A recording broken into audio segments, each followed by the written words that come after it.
Okay, welcome everyone. I hope you're all having a great day, wherever or whenever you happen to be. Today, we're doing something a little bit different. It's something I've been wanting to do for a while, to be honest, which is discussing what a hypothetical 3.0 patch would be, what I would like to see, what I wouldn't like to see. Good to see everyone, good to see you, Liam. Is it going to be all buffs? You'll just have to wait and see. Hey Luke, good to see you as well. And yeah, I've been discussing bits of this here and there, including, I think, Luke, we discussed a little bit too, and I did change something based on your feedback.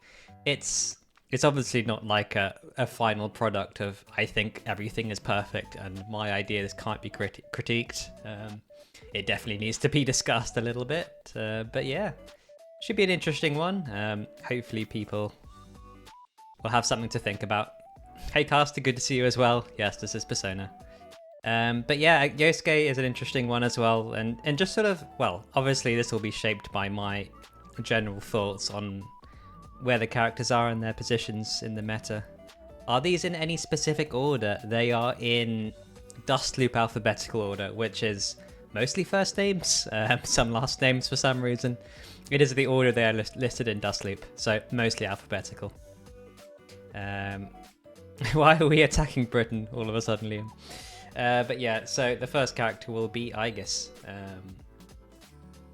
But yeah, we will get to it very soon. So what I am going to do is make sure everything's working. You can see, wow, laser pointer. My cat instincts are taking over. But yeah, Aigis first. But first we need to change the background music to something a little bit more on topic. Hopefully people recognize these themes. Well, I don't know. Most Persona players that have never played Persona, but maybe you'll recognize the music that's on. Let me know if the levels are okay, if you can hear me over the music. But yeah, we can see the laser pointer. Very nice, very nice. Okay, should be a nice 60 FPS laser pointer. All right, so aims of this. First and foremost, adding some key quality of life changes, because I think the game is already incredibly fun. If I didn't, I wouldn't still be playing it after all these years. So really just trying to make things more enjoyable. It's the real aim of all of this. Some very minor balance changes. I'm not looking to upset the game entirely. I'm not looking to upend who is the strongest and who is the weakest. Mostly I'm here to address risk reward. I think some characters have been given some tools which just are too strong or just don't have any drawback, which I feel like this game is very good at making sure that moves, if they are strong, have some sort of weakness to it. There is an answer if you know it's coming. So just making sure that that exists in all cases, and yeah, just addressing that for the most part. And yeah, doing that via allowing for counterplay rather than just nerfing stuff whenever I can. Nerfs probably happen in the way of recovery, so it doesn't actually affect how these moves come out. But yeah, and through the system mechanic changes as well. I think those are probably the most interesting bits of the things that I'm going to propose, but well, you'll just have to wait and see. Things that I'm going to try and avoid. I don't want to change how people play their characters or have to learn anything new again. I'm not going to get rid of Labrys' bad defense, for example. I'm not going to make Margaret suddenly really fast, or like show massive damage, because that's just not how the characters are built. But I am going to try and play into what they already have. Hey Panzik, good to see you. Yes, I am doing this finally after many weeks of thinking about it. I am finally doing it. But yes, so minimize people having to relearn the game effectively, and just the thing that I really don't like about what's happened recently in other fighting games, that the way they're balanced it is just nerfing everyone into the ground and just making it less fun. And half of the fun in this game is how crazy powerful everyone is. So hopefully, I haven't done too much of that. But yeah, good. So, jumping right into it. System changes, shadows. So, I did previously have some changes which were a little bit more damning to shadows than this, but I've settled on something which I think is somewhat of a light touch, but makes it a lot more interesting. The first one being, I did initially just disable the defensive burst of shadow characters. I think a more interesting way of doing it would be that if a shadow gets one more bursted, then their defensive burst gets disabled. So it's sort of like the opponent gets a chance of frenzy. So you basically get to do what the shadows do to you, but you have to spend one more burst. And I think it makes it more even. It still means that the shadows do have that risk reward, and it's not just a one-sided, they can just lock you out of burst now, that you can do it to them if you get them close enough to death. So they also have to think about that sort of thing. But it doesn't just mean they don't ever have it. If they want to burst early, they can. It's just another thing to think about and interact with, which is a nerf, and I'm admitting that's a nerf, but I think it's an interesting nerf, and it gives something interesting to do in that matchup. You're not just... The shadows don't just get that extra choice of frenzy or defensive burst. They have to think about it just that little bit more. Reducing the extra health, I think, again, just plays into that risk reward. Like the good shadows, I don't think they should have as much extra health. I know they don't get awakening, but given the strength in this game, a lot of characters don't get to their awakening point anyway. So it just evens things out a little bit more. And honestly, I don't think shadows are that well designed with just how unbalanced they are. But I mean, Panzer, yeah, I'll address your point right now. Like, it does change them into mostly unviable. Like I said, it's actually relatively light touch. It's not massive. I still think that they'd be usable if you wanted to use them, but they sort of take a background. Like, they're really cool. If you want to do fun stuff with them, you still can, and they're not completely useless. And like the meter gain reduction is, again, very light touch. But yeah, again, it's just I wasn't too scared of making them less powerful, specifically because I don't think they're fun, and removing unfun parts of the game. Yeah.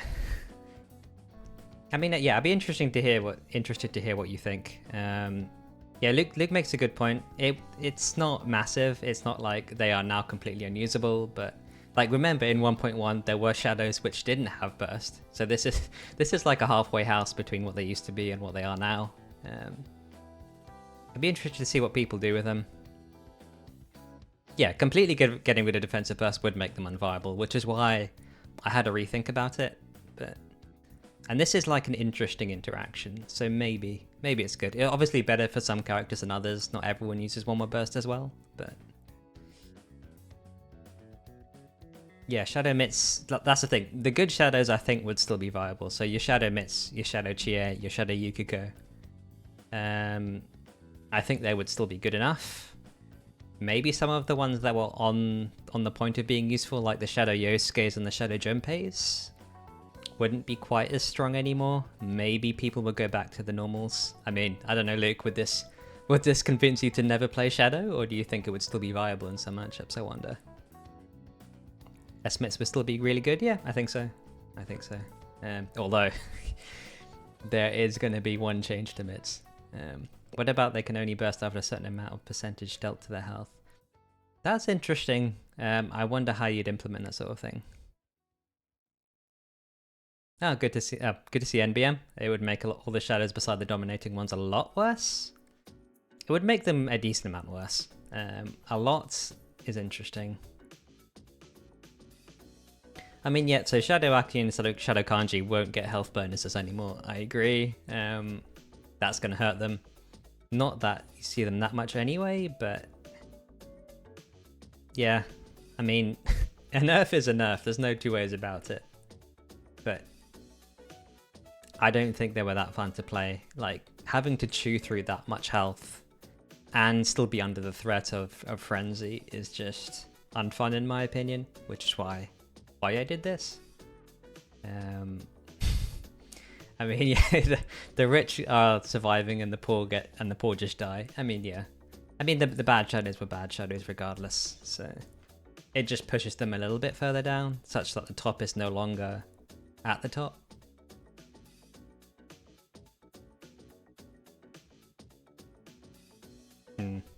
I mean, yeah, that's the thing, right? You never really know how much a change is going to make until you see it in practice. But this is what I would propose. So again, the reason I call this 3.0 is because I don't think it's finished. I would expect a 3.1 or well, I would expect playtesting, and then I would expect a 3.1, just to see how stuff sort of shakes out in the wash.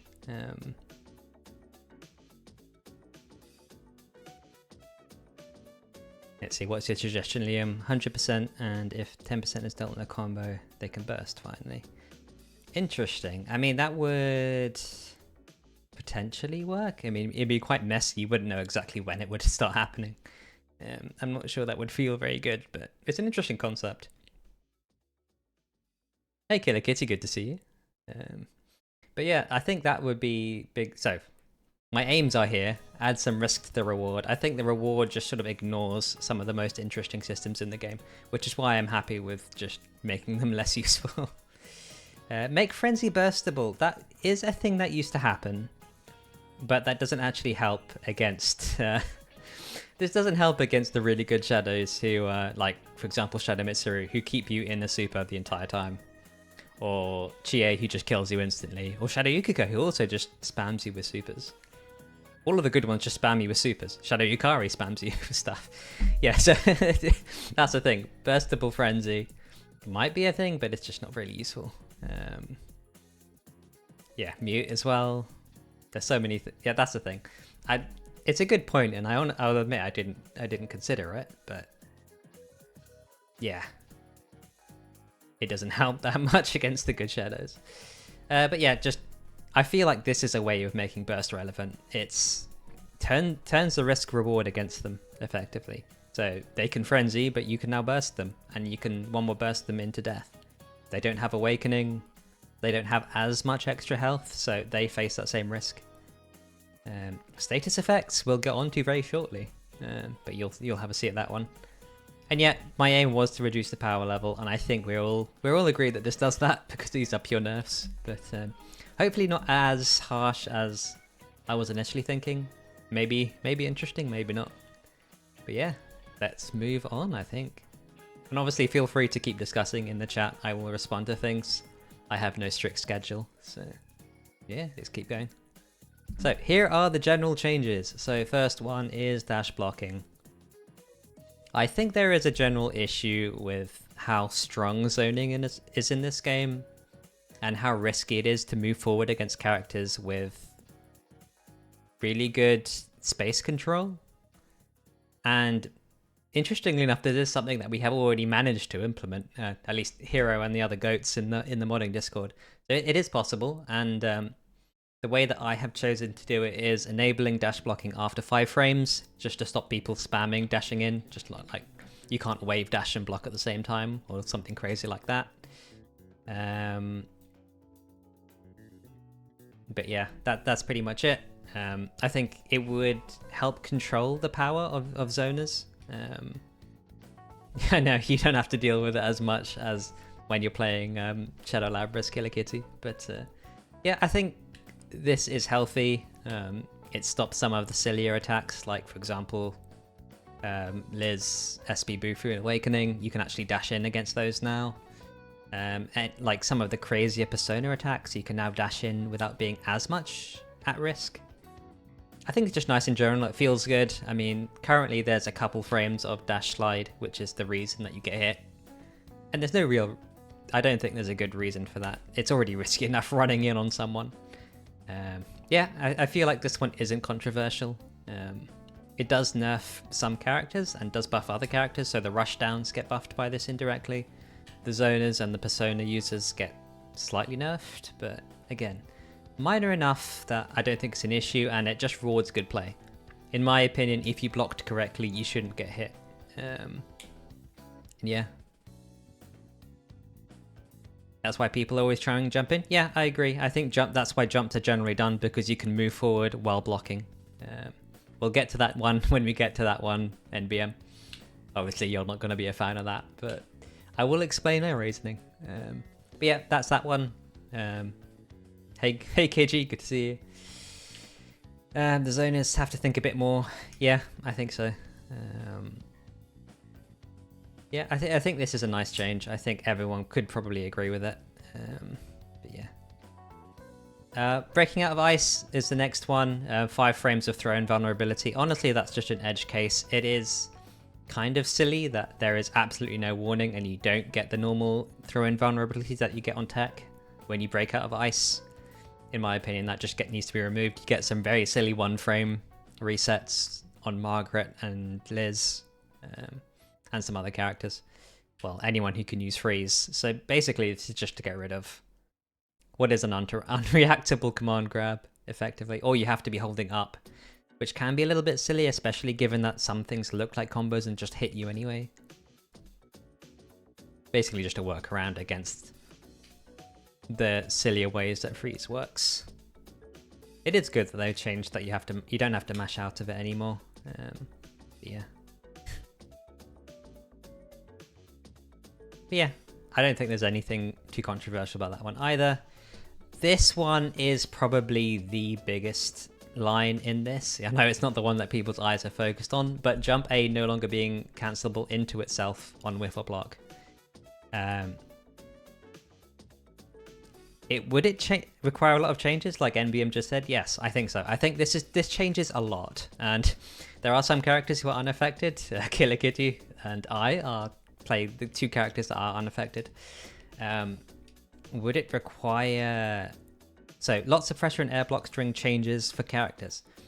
Yes and no. So, it means that you can no longer jump A spam. Are there any well, there is one exception to this rule, and I'll be impressed if anyone can, off the top of their head, figure out who I have exempted from this rule. There is one character who I have allowed to keep their jump A. But jump A spam combos are fun. Yeah, exactly, they're not. They're boring. And it's kind of silly that you can just jail someone by pressing the same move over and over again. I think it's boring, and I think the mix-up that some characters get where they just spam jump A into 2A, that's boring as well. No, Labrys has not been exempted. She doesn't have this anyway. Labrys cannot Gatling jump A into jump A. She cannot be affected by this rule because she doesn't have that anyway. Just on Yukari. Yeah, Yukari and Naoto are probably the biggest criminals that I have apprehended using this rule. But there are a couple others who do it quite well. Honestly, anyone who has this can use it decently. Like Narukami uses it decently, Marie uses it decently. Adachi can use it decently. Aigis, no, I removed it for Aigis as well, because she can jail quite well with it. You have to think, so one of the reasons that I removed it is because it allows for a really good mix-up with the jump A spam into 2A. But if you can think about, well, Adachi doesn't have a low, that's a good point. Maybe he should be exempted as well.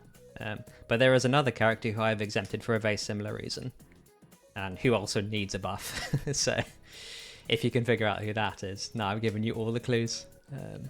I will confirm, or we'll get to it. But yeah, I think it's just boring. I think it's not interesting. I don't think many characters need it massively. Like, for example, like Labrys can't jail, Labrys can't do anything apart from put herself into a very bad position. If you jump A someone, you just jump A, jump B, and then you're kind of stuck. I don't think that's bad for the game. I think people are a little bit too jump happy at the moment, just spamming the same move over and over. Like, most people's frame data isn't awful enough that you can just block safely.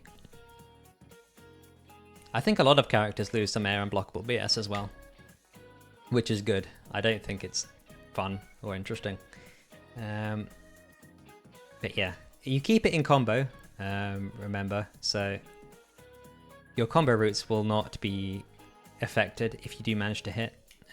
Risei can't do it, this is true. So anyone who can't do it is unaffected. Add reverse speed universally? No, that would be insane. And in fact, Risei has reverse speed, jump B, jump A. And I think Adachi does as well. Can you have more HP? No, you can't have more HP. That's an interesting consideration for Shadow Labrys, and honestly I would consider 8.5k for her, but given that she's coming off pretty scot-free in a lot of these changes, maybe not. Is it Akihiko? No, it isn't Akihiko. Akihiko can 5A, but I guess mostly can't 2A as well. Maybe he should be let free, but he has a lot of other good air normals that does stuff. I don't know what moves Adachi has reverse speed on, but yeah. Those are my thoughts on that. you'll see exactly. We can discuss them on each character individually as well. I have included it in the patch notes, but in general, this is a rule that I've applied to everyone. Yeah, a lot of characters can 5C, 5B, I think. Obviously, Labrys can't. I think, for example, Narukami can. Minazuki, I believe, can. I don't think it's as good on Adachi because his 5B doesn't have as much range, but yeah. Kanji can do a lot of things. Kanji has all the tricks, which is fine. Don't worry, I've not nerfed him into the ground. I have made some changes, but I think he's in a good place, honestly. But yeah, that's Junpei change. We'll discuss it more as we get to the characters. The next one being Poison.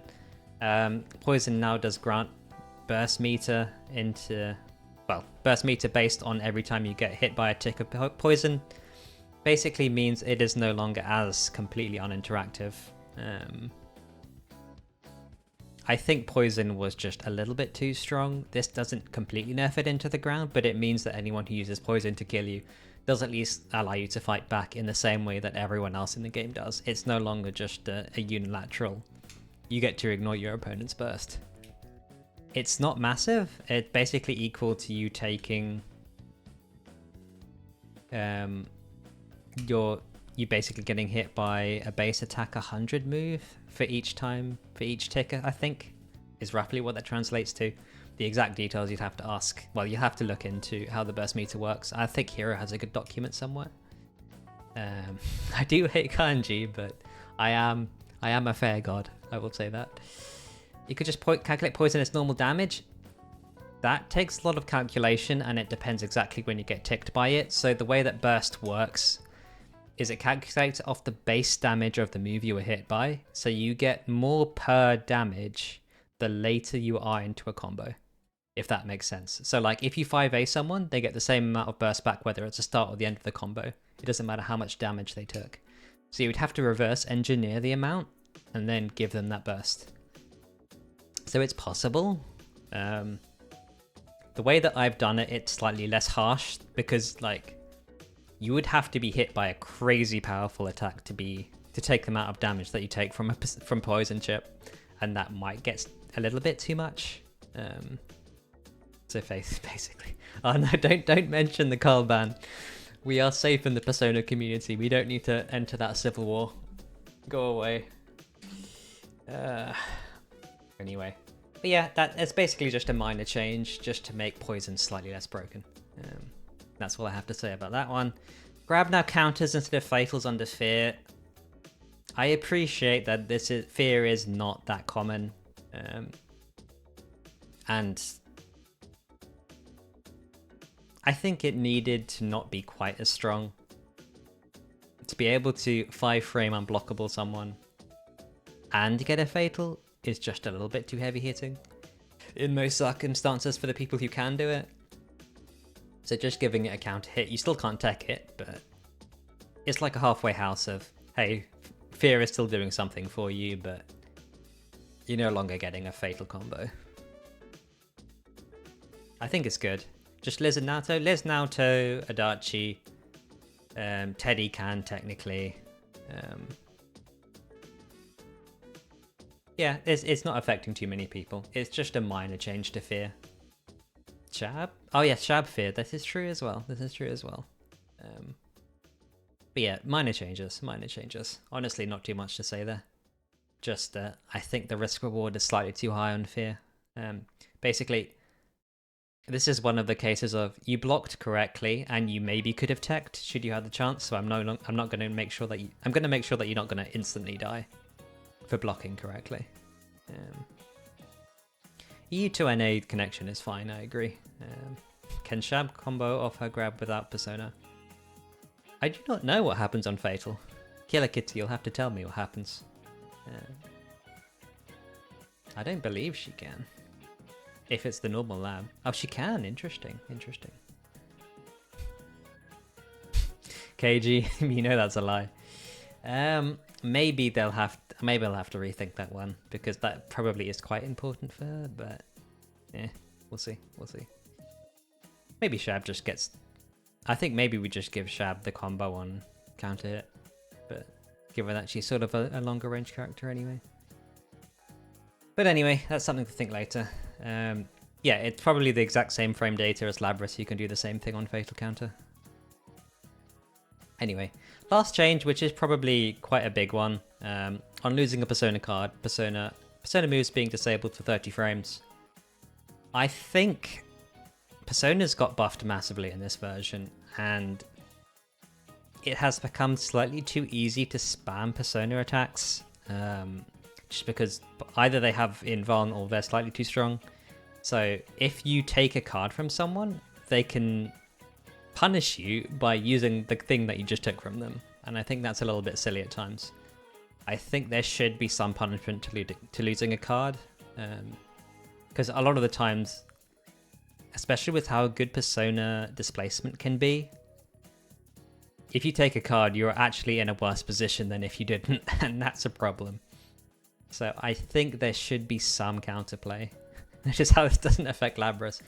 Well, here's the thing. If your character has nothing, then it's hard to affect them with nerfs that hit certain mechanics. She has barely any mechanics. 5C is now 2F stars. But yeah, effectively, I want to give a reward to people for taking cards, and I want to make it less dangerous to take a card. Because at the moment, for example, if you have a Liz spamming 5C at you and you take a card, you can often get hit in the recovery of taking a card, and it's a little bit silly.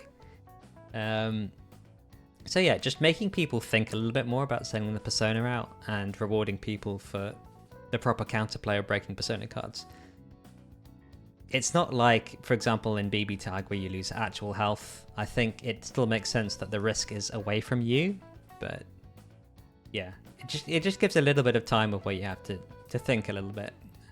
It's just the anti-Liz patch. I'm not sure it hurts Liz worse than some other characters. Just break Liz buttons with your own big Persona buttons. I mean, if Labrys ones worked, I would. But yeah, I think this just makes sure that some of the characters who don't have as good Persona stuff at least get rewarded and can have a little bit of time without Persona threat when you move in, once you break a card.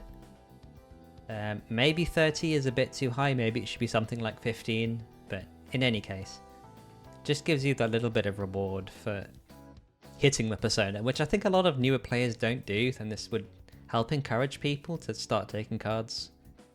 And because here's the thing, like taking a card technically has no reward at the moment, right until you take the last card, right? Or maybe you can consider it if they're one-off, then you can burst them out of it. But it basically, yeah, it gives a reward on taking a card where one currently doesn't exist. So yeah, and that's pretty much it in terms of the system the general system changes. Feel free to continue discussing them. Some context will occur with individual character changes as well. But yeah, obviously, I think the overall upshot is the characters who don't rely on long-range Persona stuff, probably quite happy with these. The dash blocking really helps some of the rushdowns who are struggling in this patch. The Junpei spam really just hits a couple of characters pretty hard, but honestly, in general, doesn't change too much apart from making jailing a little bit more thoughtful, and just air-to-air interactions slightly less spammy for some characters. But yeah, that's that. In terms of visual and quality of life changes, so rematch button, we want rematch button. What about Junpei, Jump B, Junpei? If that's in your P table, sure, go for it. But it should follow the same rules as in you should only be able to do things X amount of times. And if X is 1, then that shouldn't be possible. If you're talking about jump cancels, you can always still jump cancel. The second jump is obviously a different thing. But effectively, it's like on the ground where you only have X amount of times using a button. If you have jump B, jump A, jump B, I think it would depend on the character, but yeah, from jump A to jump B is unrestricted. So I think that should be fine. But yeah, rematch button. I think this is like the #1 thing that every Persona player wants and would save people hundreds of hours. There is no reason why you would not want this. The actual implementation would be interesting. I think the way that I've seen it done is usually you set a number of stuff everyone wants. Yeah, it's something we all want, so why not? The next one, a visual marker to represent the awakening health. I think it's a good idea. I think it shouldn't be a secret as to where awakening is. So why not just give us a marker so we don't have to we don't have to rely on the little zeros above the bar to think about where our awakening is. There's no reason to hide it. Put it in. Just I guess just adjust the sprite, the UI element. Show it. Apparently the UI elements aren't updated for player 2 side. This is something KG feels very strongly about. Again, not controversial. Oh, 1 second. Is stream down? Let's have a check. Did everyone freeze? Am I frozen? Can you hear me?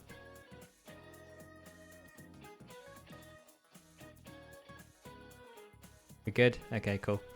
I didn't get any drop frames, so apparently I used time stuff. Okay, I'm gonna wait until everyone says I'm back, so someone tell me when I'm back. Maybe it's Twitch having problems, I'm not sure. Can someone confirm that I'm alive, please?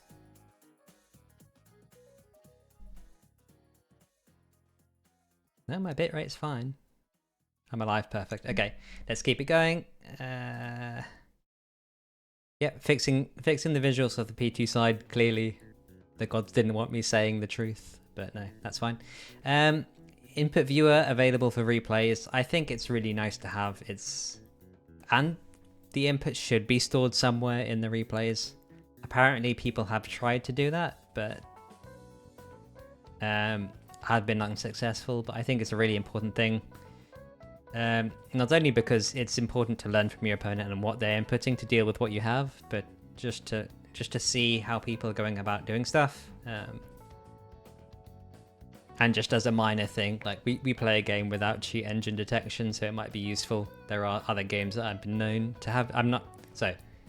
Clear statement, I do not think anyone is cheating currently. I think we are a fair community and everyone is playing legitimately, but just as a protection against that sort of thing, it is useful to be able to see what people are doing, because we know people cheat in this sort of way. In other games though, like we've seen it in Grand Blue, we've seen it in some other anime fighters, so just important. But yeah, minor things, and I think all of these quality of life stuff, there's no one really who would argue against it. I don't know if there's anything else that people would like. If there are any suggestions in the chat, I can consider adding it to the list. Are there any other quality of life changes that aren't massive? Like obviously stuff like replay takeover and better training mode would be ideal, but like stuff like certain responses on wake up would be something I'd like, but that's obvious and just would require a complete rework of training mode. Street Fighter 6 cheaters? What happened to there? Hey Swan Puppy, good to see you. How you doing? Had 3v3s? No. Fix the netcode? There's nothing wrong with the netcode. I think the rollback netcode in Persona is pretty good.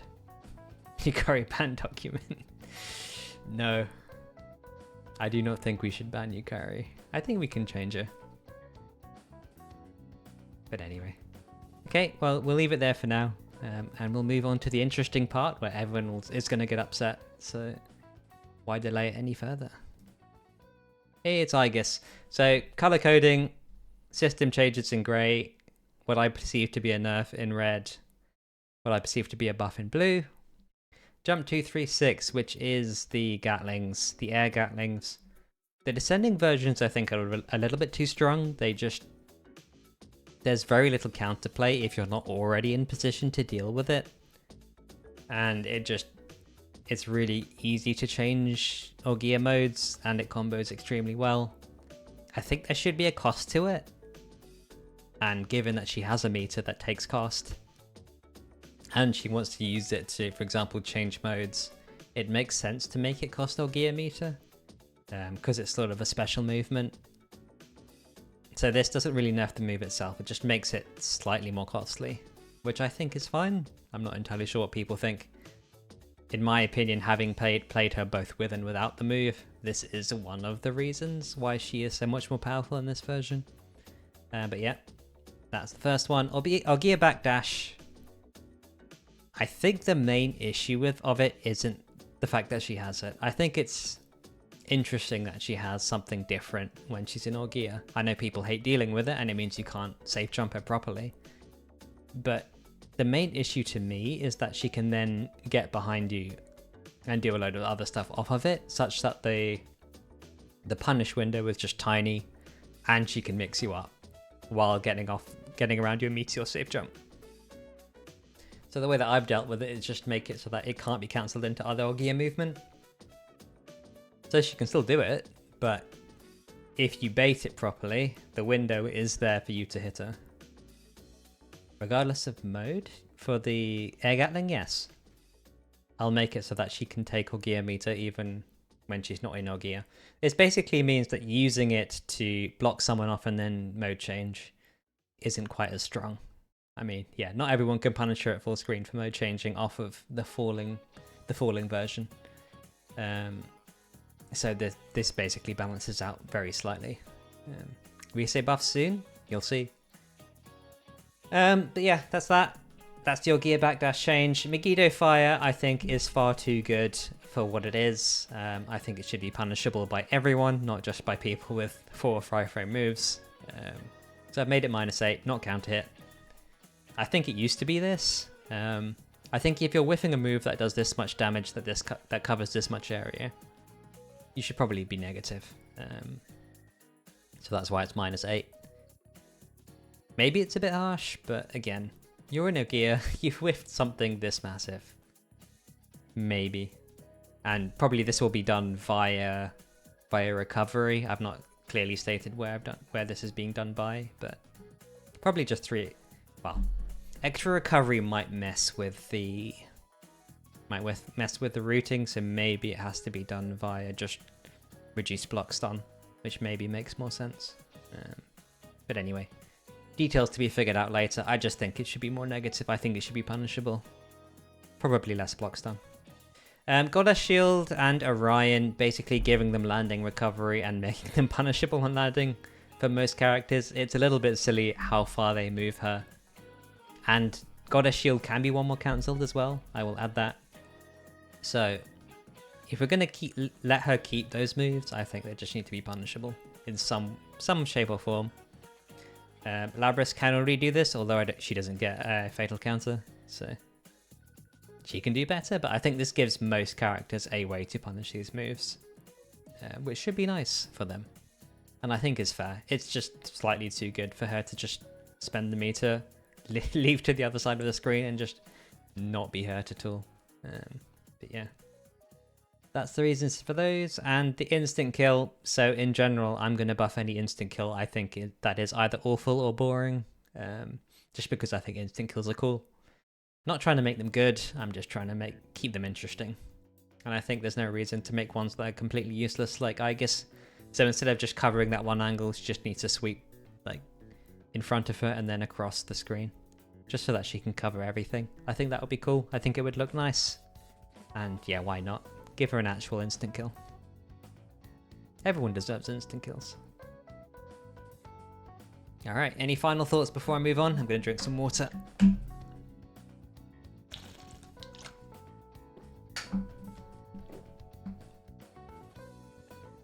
No?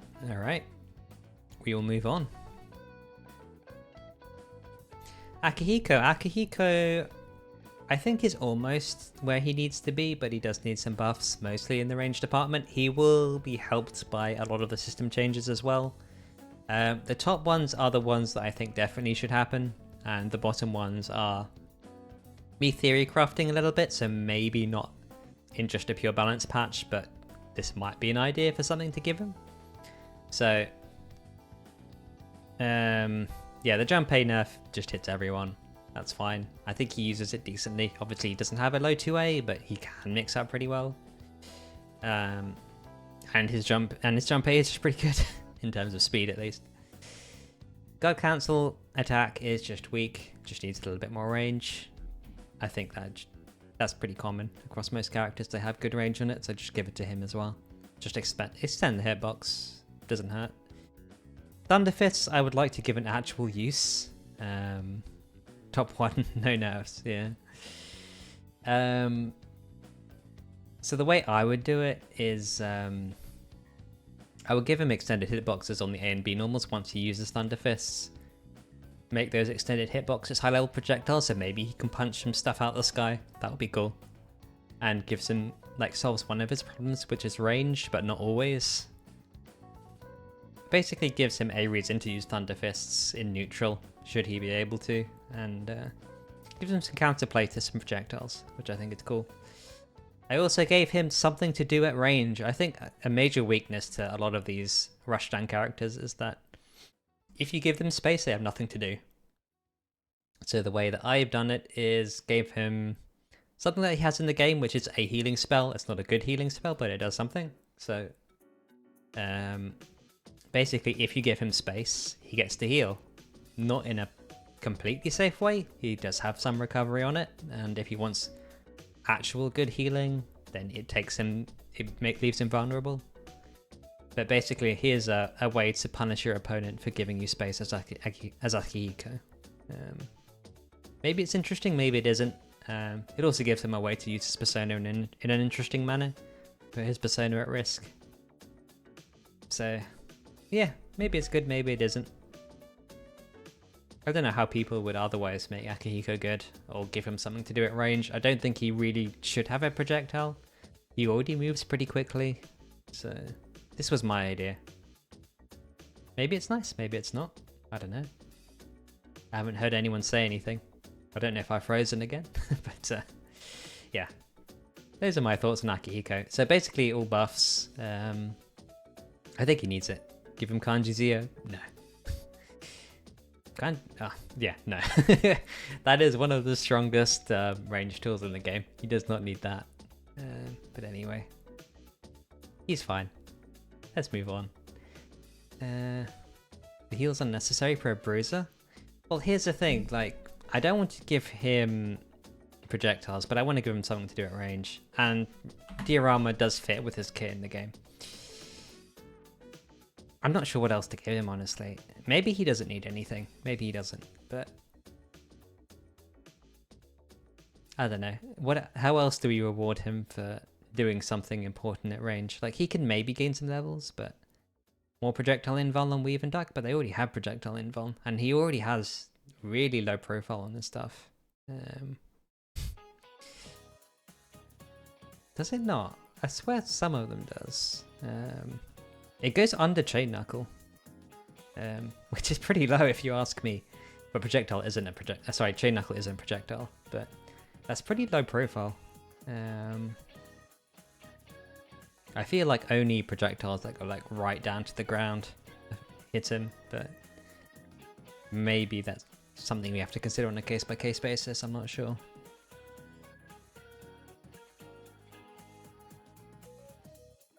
Yeah, it's all just low profile. I mean, that's generally fine. I mean, does he have issues getting around projectiles is the question. He has a low jump, which I suppose can be a problem for the larger projectiles.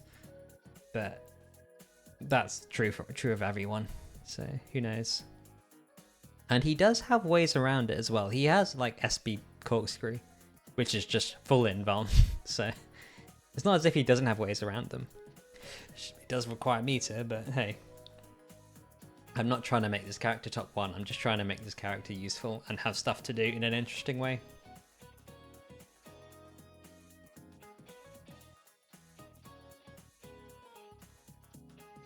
And yeah, the Thunder Fist also gives him a way around projectiles, so it's worth thinking about, and I agree, maybe a heal isn't the best idea.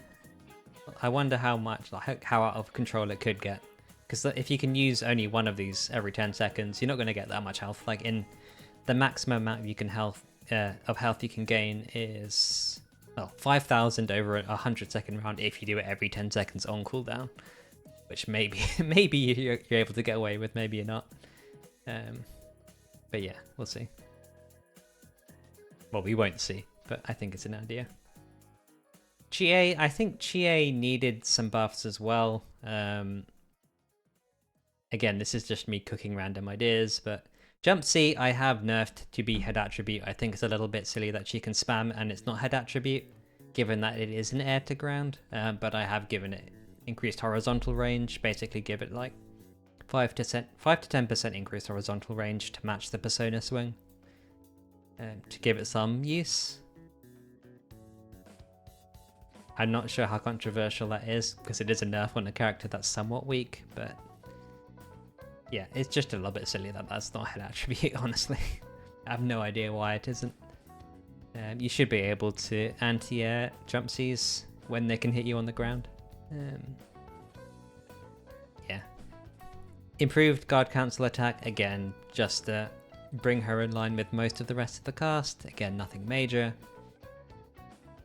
This is an idea about giving her, again, Chie doesn't really have much that she can do at range. She can use some of her longer range attacks, for example, but I want to give her some way of hitting people with a projectile, which is through Bufu. She does have Bufu in game, again, using the source material, but 2TC would basically just be Narukami Zio, which again isn't a great move, by the way.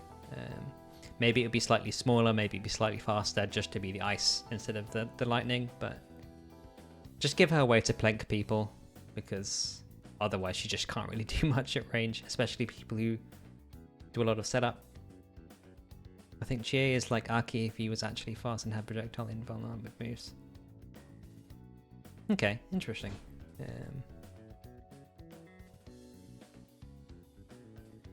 Yeah, that would be another way of looking at it, I guess. I think they play quite differently. Well, potentially. Like, Chie actually does use her persona pretty well. Like, her 5C and 2C are really good in this game, in this version of the game.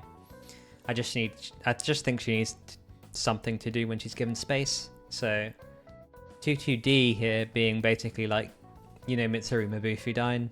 She basically just gets another shard, which she can then send, and it'll hit your opponent whenever you want. So basically just when she moves in, she can plink you once to help, maybe to help with her combos, maybe to help with her pressure or neutral. Does Aki have any plus moves? That's a good question. I don't think he does. Although remember, he can cancel a lot of stuff.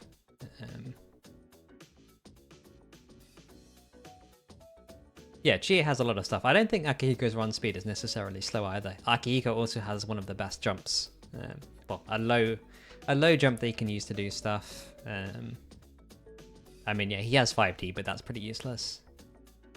Well, it's not useless, it just isn't the most helpful in some circumstances. Yeah, Akihiko's interesting. Let's have a look at his frame data. His 5A is 0.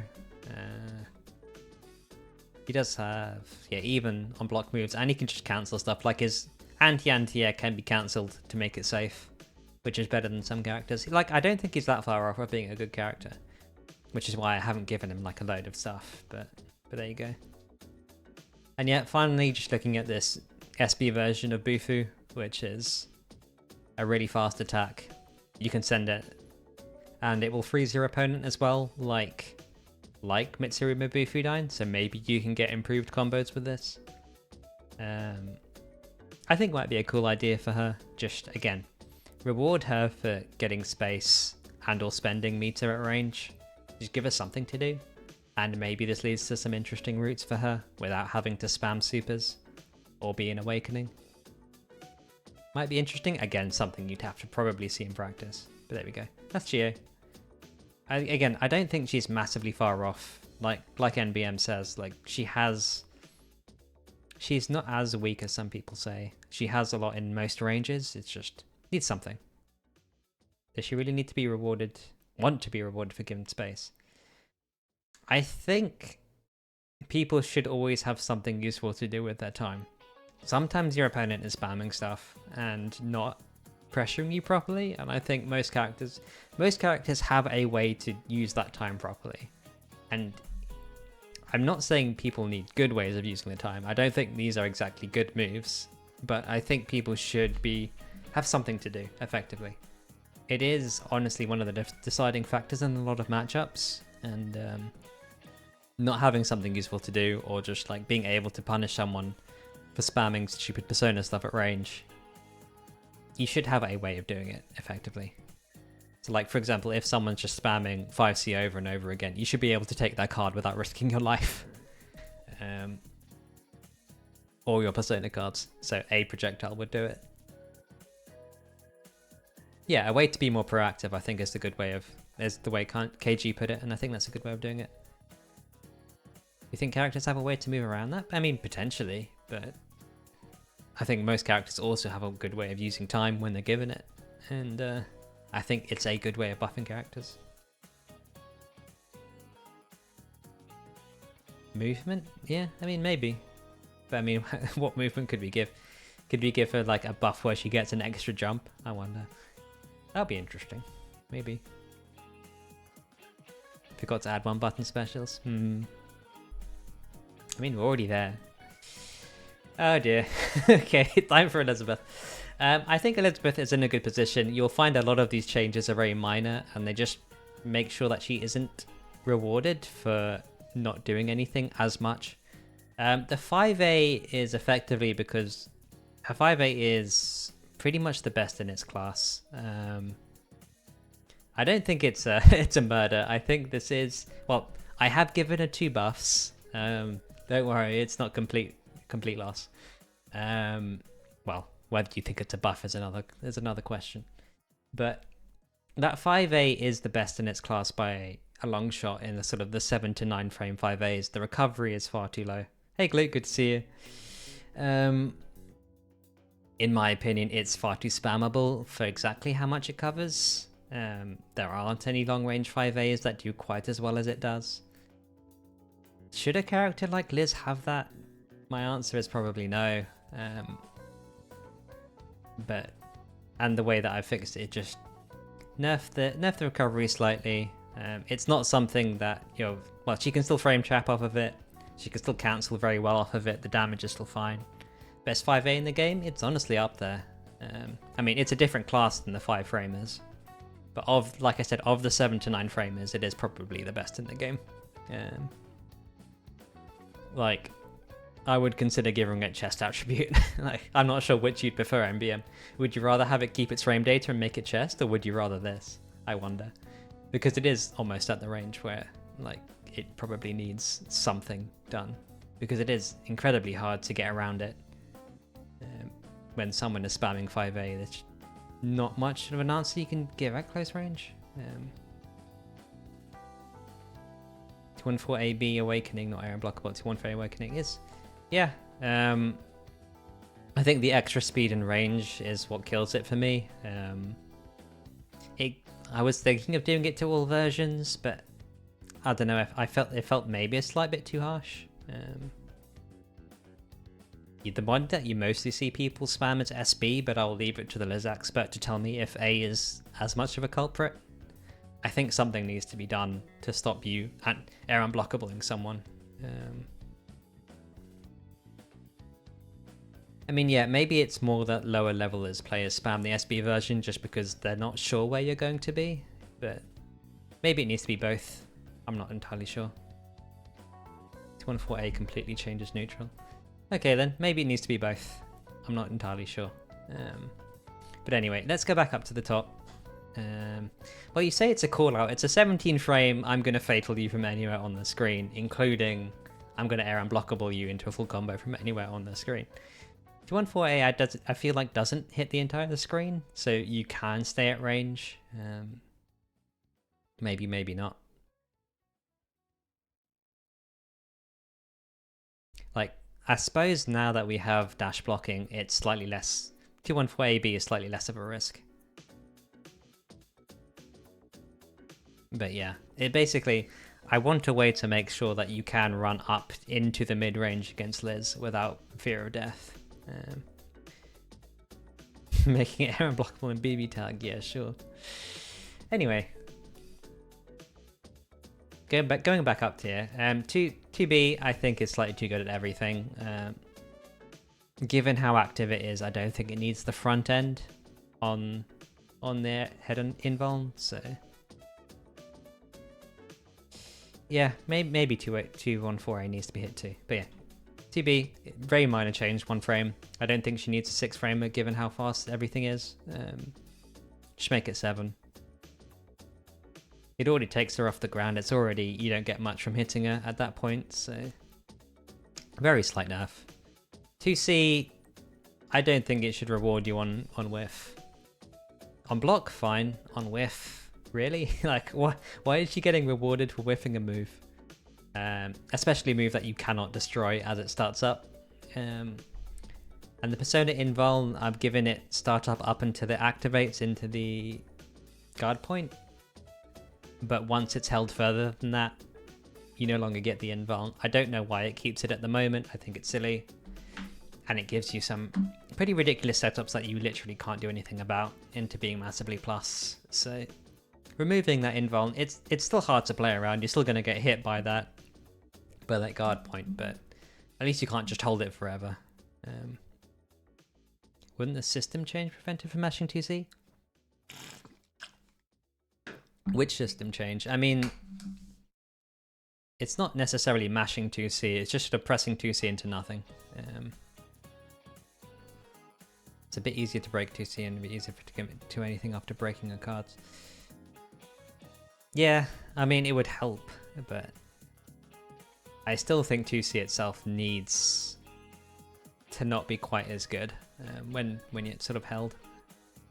You need a way to destroy it before it comes out, because otherwise you just get situations where there are no responses, and that's kind of what I want to avoid with this.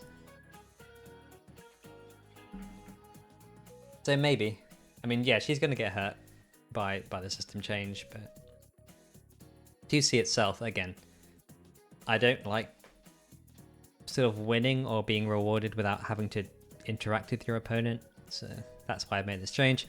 The DP I'm changing to a strike, that it's like normal DP frame data. Make a strike so you can hit aerial opponents, but just make it work the same way it currently does. And I'll make it so that you can super cancel it into Ghastly Whale, but not Mind Charge, because Mind Charge would be silly.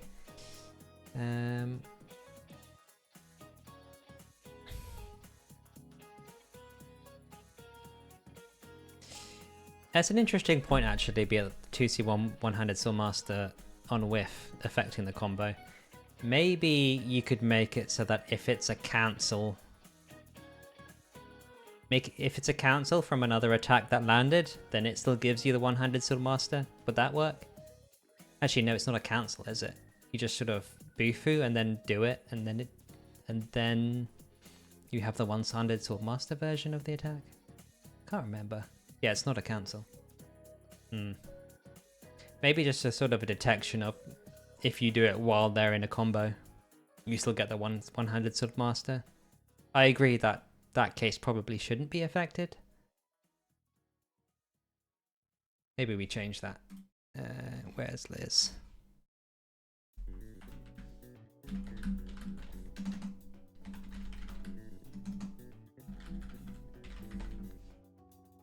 Yeah, we do it like that. Okay, I've changed it on my end. Will it change it in the slides, I wonder? No, it doesn't change it in the slides. But yeah, I agree. We shouldn't change that. What else is there? So DP changes. I honestly think this might be a nerf, but for some reason, most of Dust Loop and the server and those players seem to think the fact that it's a grab that you can tech is bad. So let's make it like every other DP where you die if you get blocked. But yeah. -24. Well, it's not a 30 frame strike. It's a 24 frame. Doesn't her DP come out in 24 frames? It can be super cancelled into Ghastly Whale. You just have to be an Awakening. It's not... Wait, I swear Liz DP is 24 frames. Yeah. I mean, that's the standard slowest DP in the game. Well, Labrys is slower, but... And that's still usable. I mean, would you rather have a grab? I mean, that's a standard DP. That's standard DP frame data. I don't know what you're complaining about. Everyone wanted a strike, right? I mean, what would be fair? You can make it like minus 22 or something.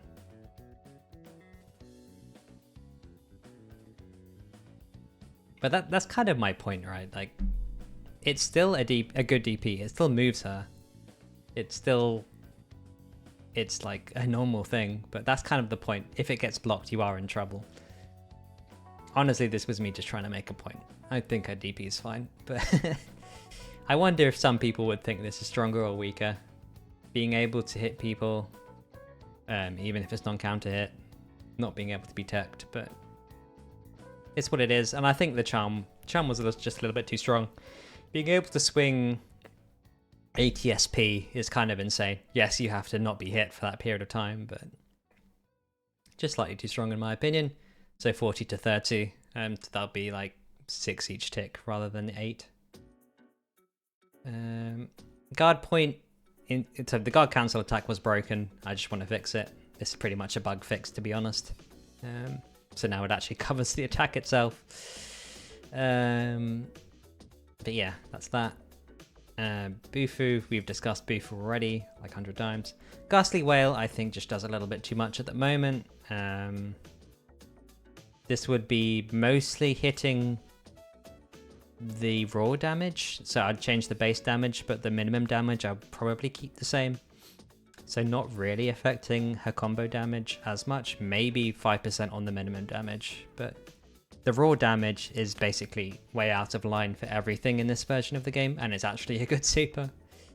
And especially if she has this sort of super RPS, so I don't think it would massively hit her that much. It just sort of curbs some of the more ridiculous combos that she has.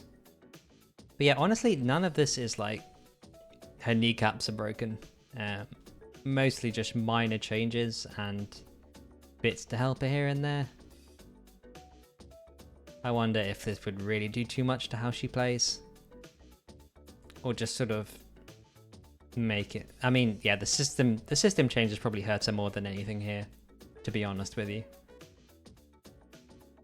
But in any case, those are just my thoughts. Feel free to continue talking about it. Hey Alias, good to see you. We're halfway through. Well, we're not even halfway through. I will try and be a little bit faster. But yeah, good to see you. Junpei. I know you're going to say he doesn't need nerfs.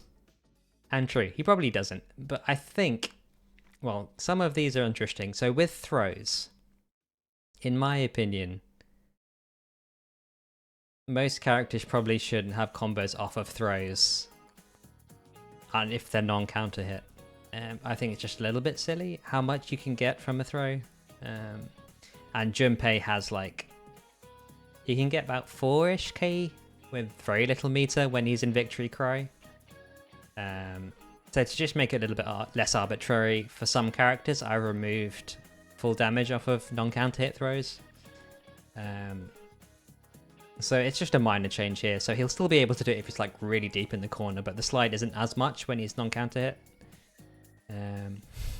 We need to nerf every character whose name doesn't start with L. Maybe.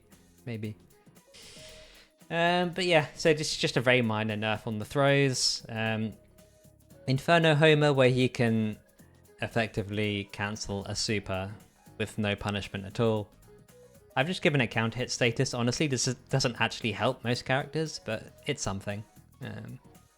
It means that he's not completely scot-free for whiffing an entire super, right? It's a cool mechanic, which is why I've left it alone, but, you know, some punishment. And Deathbound as well. Deathbound, it hits head attribute until it hits the ground, which means you can't anti-air it. I think you should be able to anti-air Deathbound. It's just a little bit too hard to deal with for some characters otherwise. Like, some characters can 5A it, but being able to 2B it is much nicer. And I think it's a sensible counterplay to Deathbound spam. So, yeah, head attribute. That's what it's there for. So, yeah. I don't think it massively nerfs him. It's still a high that he can do from full screen, that he can spam. It's just now that there's some counterplay for some characters. So yeah, very, very minor nerfs to Junpei. Barely changes anything, but I think makes him slightly more fun to deal with. I don't see any major outcry in the chat, so I will continue. Oh no, it's Kanji. Also filled with red. But again, I think Kanji, as much as I hate the character, is in a good place at the moment. He is performing well. The good players are using their skill to win. It's not just massive RPS. I think he is assisted by a lot of frame data and stuff that a lot of other characters don't have, but that's fine because he does have worse movement. But I think some things need to be... Oh yeah, that shouldn't be X, that should be A or B. You are right. That's Flying Shitlord. So it doesn't by default, but I'm sure you're aware of how it works in some circumstances. It's not about whether you're blocking low, it's about whether you're crouching, I believe. This may be me getting incorrect, but I'm 99% sure that it's actually about whether you're standing or not, which is where this comes in.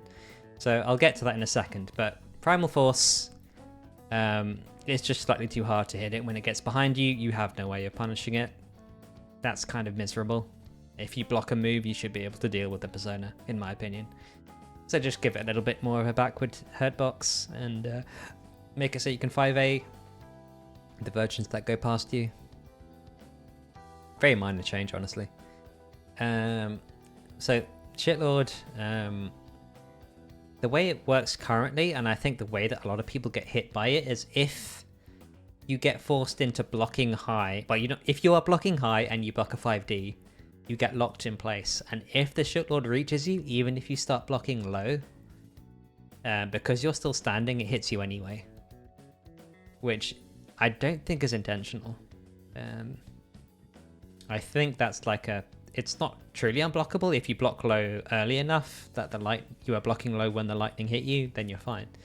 But I think if you're blocking high and then you change to a low block, if you're still standing, it hits you anyway. It's like, I'm 99% sure that's the way that works. And if that isn't the way that works, then you can remove this line. But I think it's not to do with what you're blocking. I think it's to do with whether you're standing, which is the issue here. Yeah, as long as you're crouching by the time it comes out, you're good. But that's the thing. I think if you block it correctly, you shouldn't be hit. It's my opinion. I think we should reward people for blocking correctly. I don't think you should have to see the future. I think it's more of a gimmick than an actual sensible thing that should occur. So maybe you think differently. I don't think he needs a gimmick at this point. I think he is strong enough that if you're holding down, you'll be fine.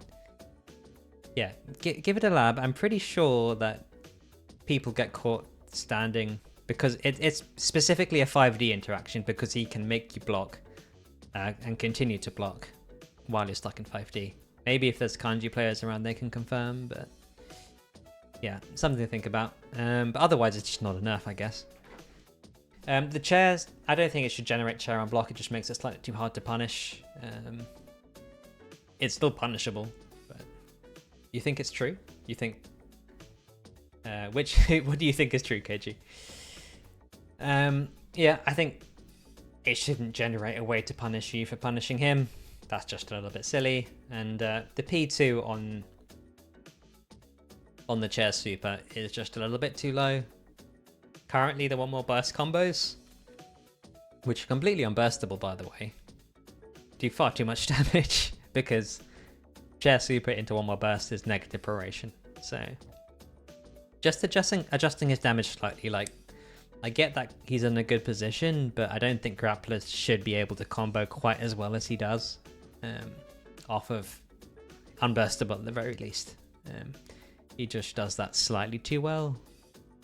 So increasing the P2 again It just adjusts it very slightly. I don't think it actually removes most of his combos, but it's something you'd have to test. It's very hard to say, but this is how I would adjust it. It's perfectly fine that he has unburstable stuff. I just don't think it should hurt quite as hard as it does already. And yeah, just changing the base damage on the 0 after flash and, well,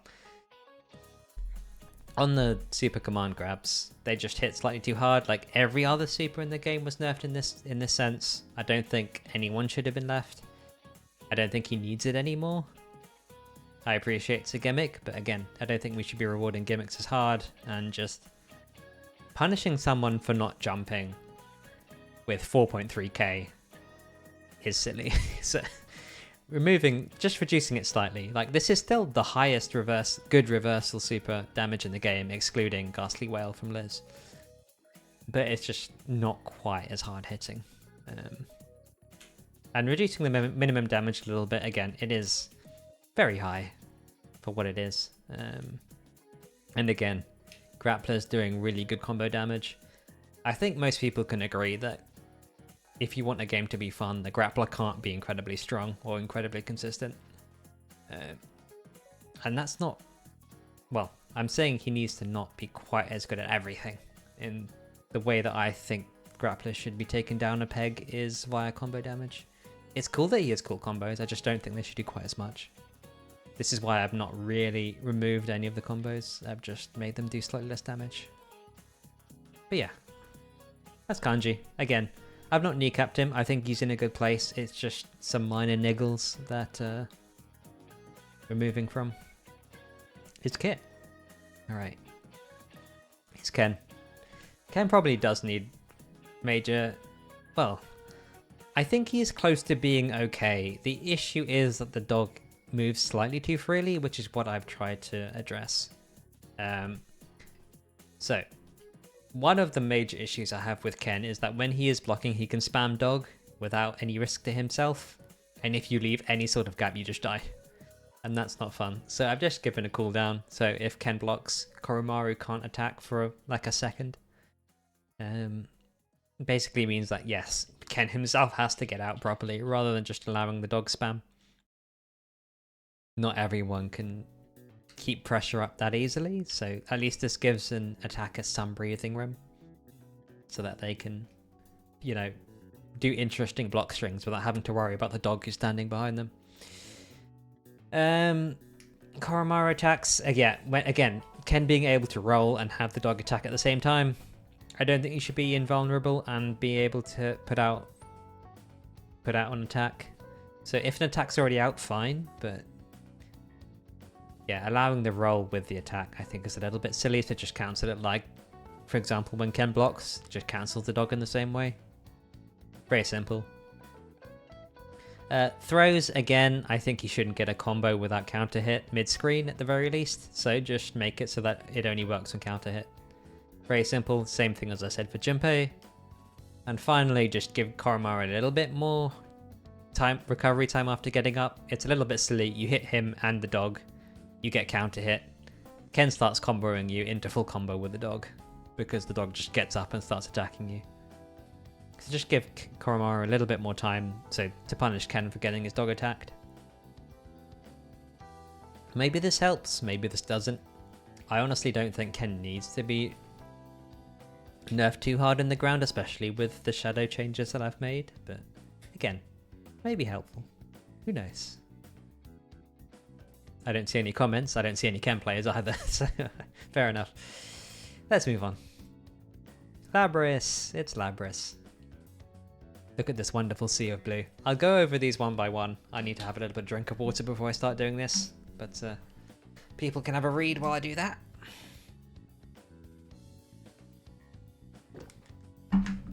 Alright.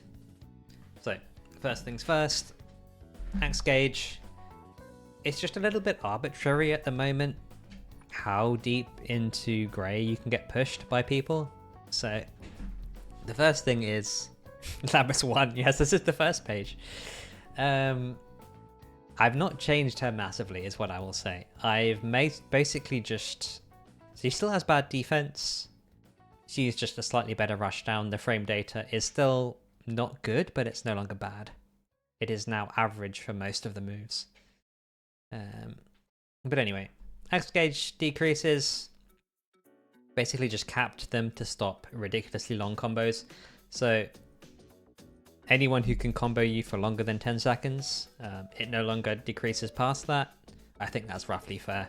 That is about the maximum most characters get you to anyway, but it just gets rid of some of the weird edge cases where they continue hitting you for a very, very long time. And also, yeah, super animations, it will be paused during those just to equalize those. So if you get stuck, for example, during like some super animations take forever.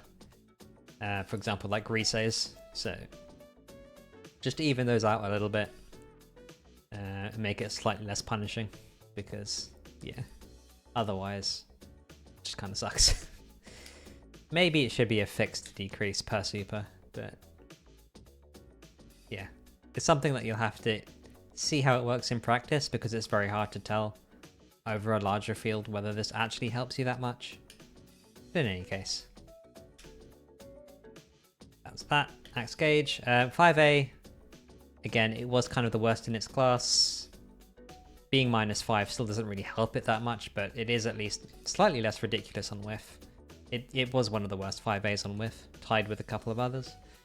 And also, yeah, it doesn't hit very high relative to other 5As too. So 5A buffs, very minor. 5AA also buffed very slightly more block stun, just to help it into other moves, and with stagger. Again, so it's not as easily punishable. Like on instant block, you can still definitely punish it if someone tries to reset pressure, but again, just very minor. And again, sometimes people fall out of 5AA. They did try and improve it, but this helps a little bit more. 2A, she needs a 6-frame move. I don't think moving it to 6 is going to make her any more dangerous than she already is. It just gives her an answer to some stuff, which she doesn't currently have. Gatling into 5A might be a bit much, but again, there's not much she can actually do with this. Like, people aren't doing 2A, 2 on 4A. She doesn't have a quick high, so honestly, getting into her mids, is that a problem? I'm not sure. It's something that she is basically unique in not having, and I don't really think there's many good reasons for her not to have it. But anyway, that's 2A. 2B, 1 frame faster. It's just currently a little bit too slow for what it does. Head invuln, 1 frame faster. There's no reason why it should be worse than average. Recovery by 1 frame. Again, that brings it in line with everyone else in the game, with like the total time it takes for this move to come out. Not broken, just sort of slightly tighter, slightly less risky on attack. Nowhere near her vanilla 2B, which was 20 frames recovery, but yeah, just minor changes. Same with 5B, to be honest. Hitbox just expanded to cover the actual sprite for the move. Currently it's smaller than the move itself, which is not very helpful. Startup reduced. Again, it was basically the worst in its class. It goes nowhere for being 15 frames. 13 frames. The only danger with 5B being 13 frames is it makes 5AAB a block string. Now, whether spamming mids at someone is actually dangerous is up to you, but like once she reaches 5B, she can't really do much apart from sweep. But I think it's useful. I think it makes it competitive. Maybe she'd be... Do I mean all versions of 5B? Just uncharged. Which bit are you referring to? The hitbox, yes. That's applying to all the startup. So, well, the startup is definitely not 13 for half charged. SMP. SMP, that probably refers just to 5B itself. Charge 5B, fine. I agree, that should be high. So this one just applies to 5B. Yeah, if you allowed multiple charge 5Bs, that would be problems. I agree with that. That would be silly. Jump B. Interesting. People are probably going to be upset that I buffed Jump B, but if you look at it, it is weaker than most jump Bs in a lot of ways, but instead of making it faster, which would bring it in line that way, I've increased the block stun. So, for example, 16 frame block stun is the same as Junpei's jump B and Kanji's jump B, which are very similar in a lot of ways. This basically just means you can use it slightly earlier in the air, and the increased hit stun also makes it very slightly easier to confirm. It still can't be confirmed if you do it really early in the jump, and that's kind of intentional in green. I just think it's slightly worse than it needs to be for the speed it is. I appreciate it hits at a lot of angles, but you are, in the end of the day, you are hitting it at a angle, and air to ground, it is one of the weakest jump Bs out there. So just buffing it slightly, honestly. Jump BB being an overhead, so you can't get much from this unless you're already in red or yellow, and even in yellow you can't get much from this. Every character can do this sort of thing. For example, you have like jump B, jump 2B on a lot of characters, or jump B, jump A. A lot of characters have ways to hit you a second time high. And I don't think Labrys necessarily is that much more dangerous if you gave this to her. Like, it's pretty bad on block, mind you. If someone does block it correctly, they're in trouble. And it's pretty slow, and it's not a block... Well, it can be a block string, it's not always a block string, depending on how you do it.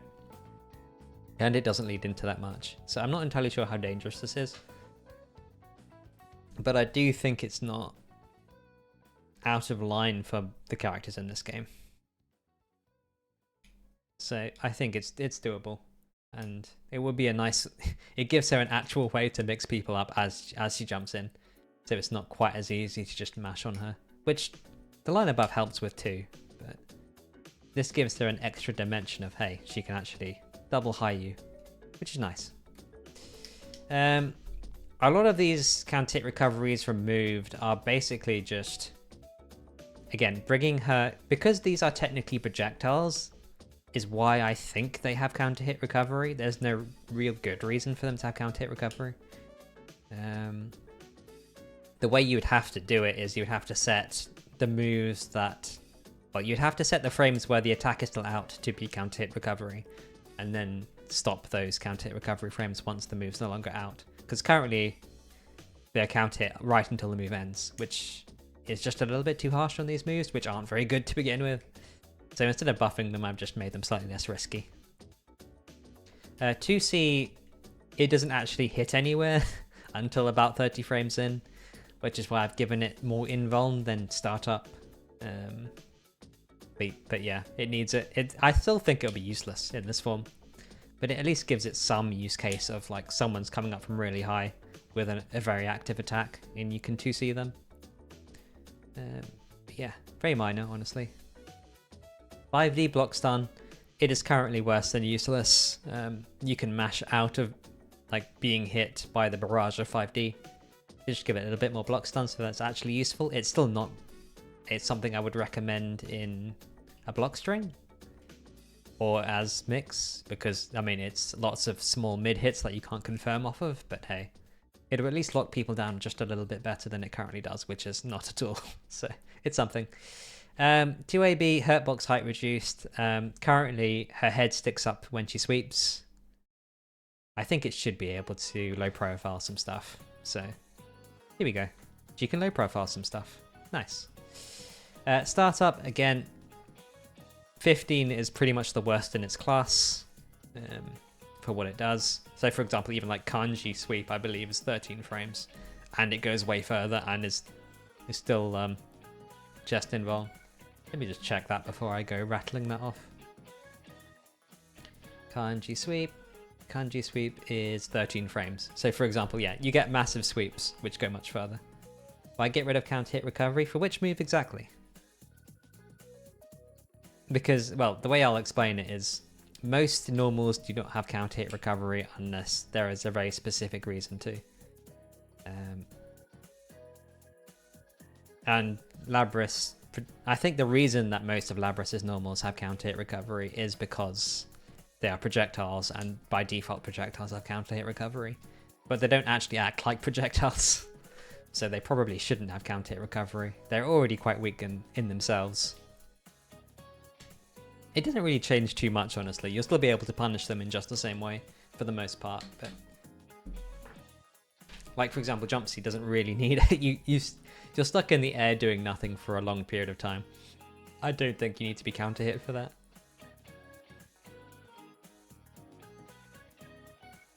Because it sucks, yeah. Well, that's the thing, it's also a balancing factor, right? But anyway, once Luke says which moves he's referring to, we'll continue that discussion. And yeah, reducing the recovery on sweep as well. Again, it's just kind of the worst in its class for a lot of what it does, and I don't think this massively changes much. It might change the frame data a little bit. Again, I don't think it's going to massively make a broken. I think it might be -6 to -4. Let's have a check. Yeah, -6 to -4. Maybe it needs slightly less block stun in that case. I think sweeps being -6 is generally sensible.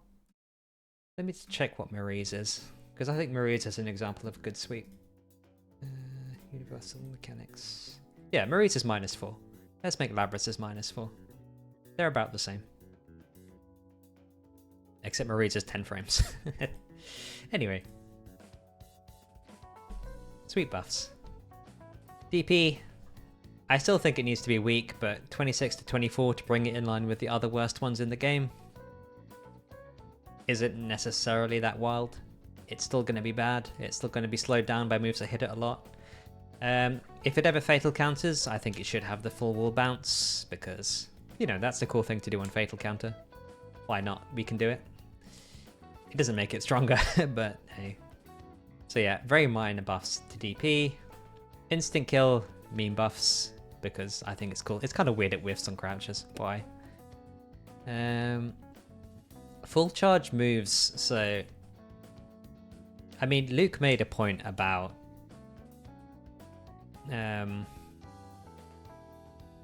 well, I think the Yosuke's were making a point about full charge, like, unblockable moves not needing massive P2s, or P1s, sorry, and I agree.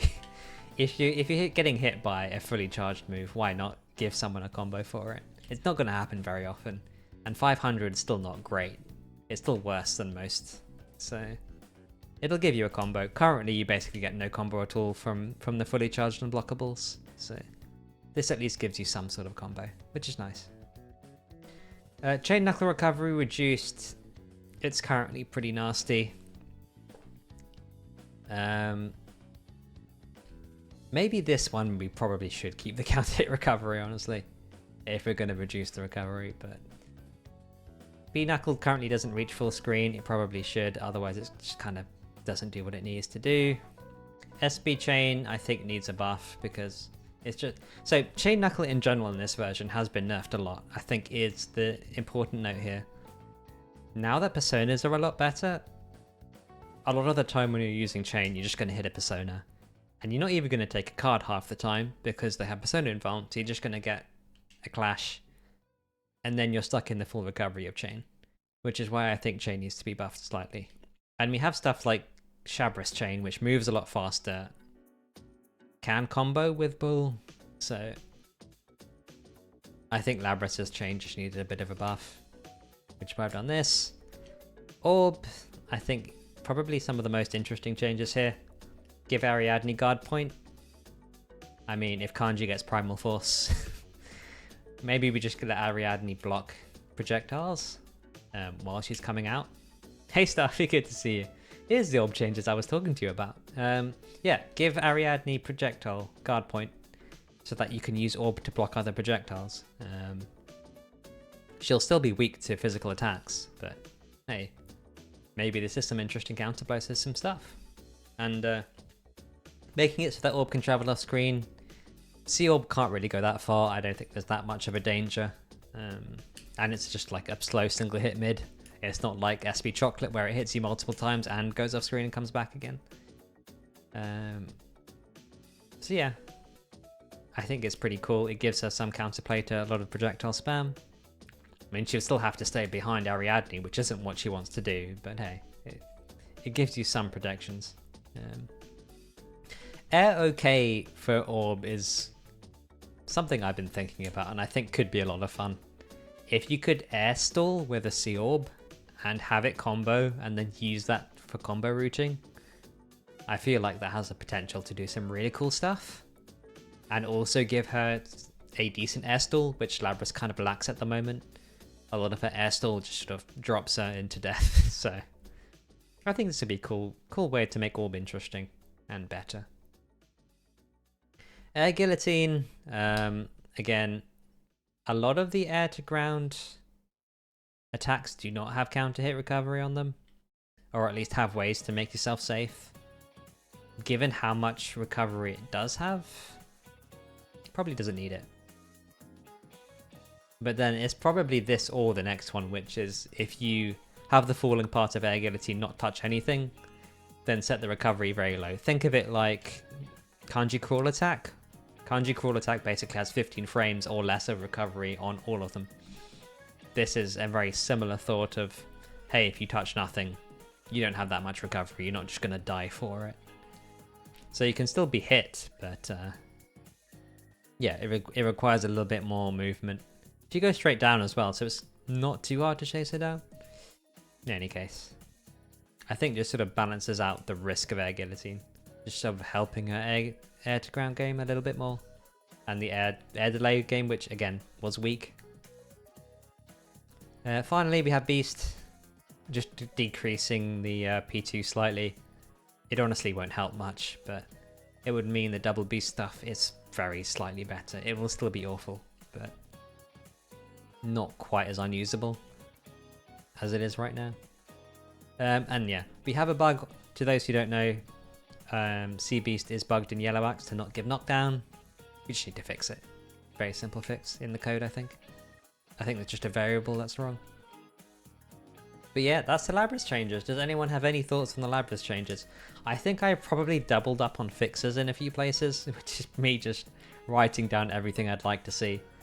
Maybe some of these counter hits do need to remain if we're going to buff them. It's probably one or the other. I still think so like her weaknesses remain intact. She still has bad defense. Wait, did I not include the other change that I was going to include that I know is in my notes that I must have missed is yeah, the one where Beast, so C Beast has 4+9 startup, D Beast has 4+12. I think Beast should have 4+9. D Beast should have 4+9. So I'm going to add that into my version of the slides. Where is it? Labrys.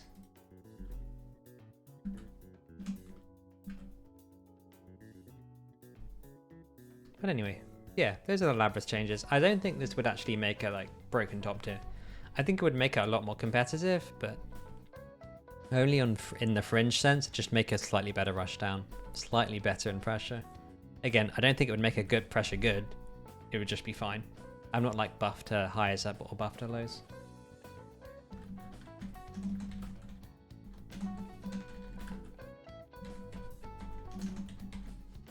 Anyway, let's move on.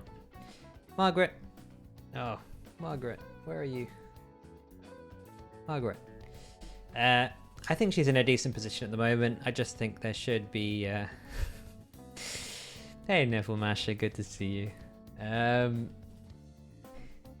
Power Slash, I think, needs some way to distinguish between A and B. It's a little bit silly of how good of a super that is without being able to tell the difference between them to punish it properly. So just some sort of visual indicator, maybe like a flash somewhere or some change in how the startup looks. And just a buff to IK as well, because why not? I think it's a little bit weak at the moment. Yeah, very minor changes, honestly. I think she's in a good place. Some, I mean, Margaret players say she's weak. I'm not entirely sure I agree. But... Marie, again, looks terrible. I think she's fine. 5B, so it's currently chest attribute, but you have the problem of if you sweep it, sometimes you go under it because she jumps. Just need to extend her hurt box to the floor so that sweep is actual counterplay to the move. I mean, I think she's fine. I don't think this changes much. The hit stun on counter hit Currently works like a fatal counter. Very minor reduction. Maybe not even 3 frames, maybe just 2 frames. It's just a little bit ridiculous how high she can hit someone and have it counter hit to the ground. Jump D being head attribute is a general change I've made to a lot of characters here. The air to ground projectiles. It doesn't help. Same as Narukami's. I'm not entirely sure that's true. Maybe it is. You're probably right in some of the cases. Huh. Interesting. I think she probably uses it the best, which is with those massive buttons where she combos from it. But yeah, all of these are very minor. So Jump D being head attribute doesn't help you anti-air it that much, because she's normally not near you because of the air stall. No IK buff? That's a good point. I probably should buff her IK. It's pretty weak, isn't it? I'm not entirely sure what I would do to her IK. Maybe just make it hit the entire ground. Ground throw, again, system change basically of non-counter hit doesn't combo quite as well. I think it's kind of ridiculous how far from the corner she gets full wall stick on non-counter hit. So sort of making it less arbitrary. Have the wall stick only be on counter hit. 214A and B, that is the thing that I think I've already talked to you about NBM, which is presence. The presence aren't counter hit recovery, even though it doesn't actually have any active frames. Right up until it ends. I think it probably should be. The window is quite small. I think if you manage to hit past it, you probably should get a counter hit, especially given that you're probably quite far away. It's only like a couple of frames extra counter hit, to be honest, but very minor change. SB Chocolate, I think there's not much counterplay to it at the moment, and it should be nice to deal with it, like baiting its direction once is a good way around it. It's rewarding someone for moving properly, and it still allows it to change the direction. It can't chase you forever. Like, my issue with Chocolate is that most projectiles in this game, even if they're slow and cover a lot of the screen, can be cancelled by other attacks. But you can throw a super at Chocolate and it will just continue chasing you to the end of time. So this way, you at least can make it no longer a threat by dealing with it. And if the Marie player is ready, like, juking it out is still a risk. You can still be chased down for doing that sort of thing, so just balances it out a little bit. And the changing direction while attacking, I think it just combos slightly too well at the moment. Like, it if you push them through the present, it just continues attacking them. You missed the Labrys stuff? Don't worry, I'll release the slides later. But yeah, slight nerf to SB Chocolate, just to make it so that there is actual counterplay. That doesn't require you to run on the ground right into it. You liked your Labrys orb idea? I don't know. 236 and C and D are Magatama. Currently, they are practically unpunishable on roll. I think they need slightly more recovery, just maybe 2 or 3 more frames. Again, not a major thing. And Shell just does everything too well. I think the damage is the big killer for me.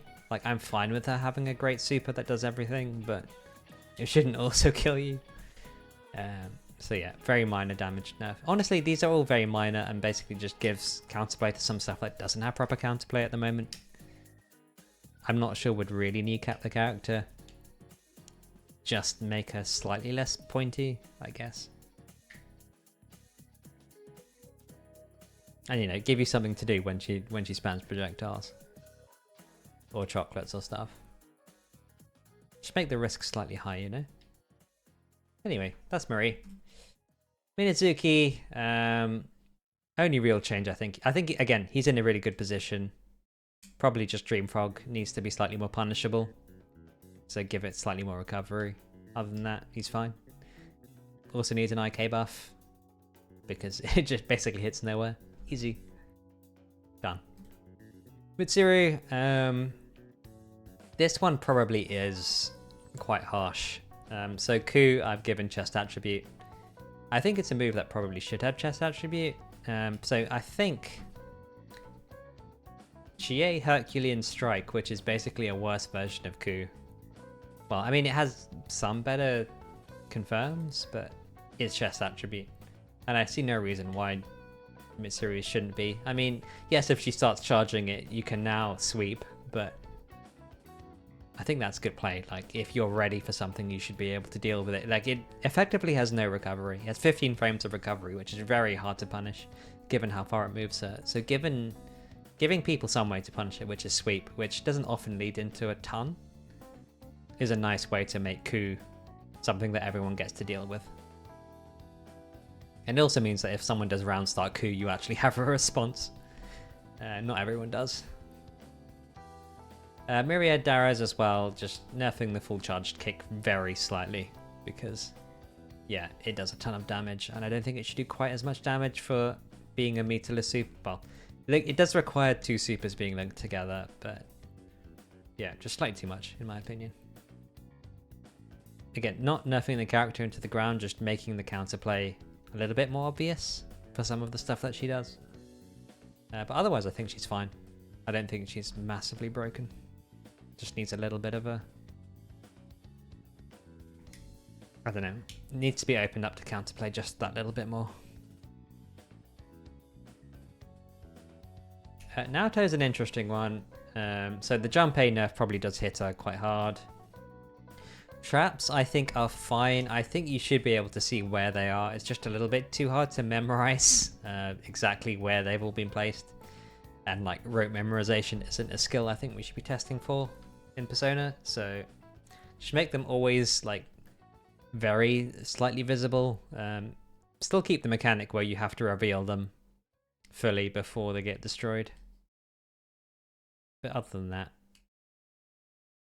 basically leaving them alone. Raid, I think... Oh, does DP remove 3? Well, the close shot removes 3. I think nerfing Raid is enough. I think Raid is the big killer, such that you don't really need to hit much else once you get rid of Raid. And the way that I've dealt with Raid is that the final shot either deals increased damage, so on either version, the 3rd or 5th shot will either deal increased damage or take 2 fate, with everything else taking 1 fate or the normal amount of damage. But yeah, I think this stops her from being as ridiculous with the fate mechanic. It's still good, it still works, but it's no longer quite as much nonsense. DP backdash option I've also made slightly worse, just make it slightly easier to punish. Currently it's very hard to punish that backdash, given that you're already attacked into the shield. It's hard to tell that another thing's coming, so just make it slightly riskier.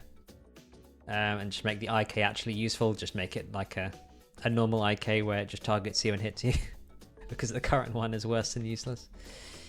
It's funny, but maybe she needs an IK that actually works.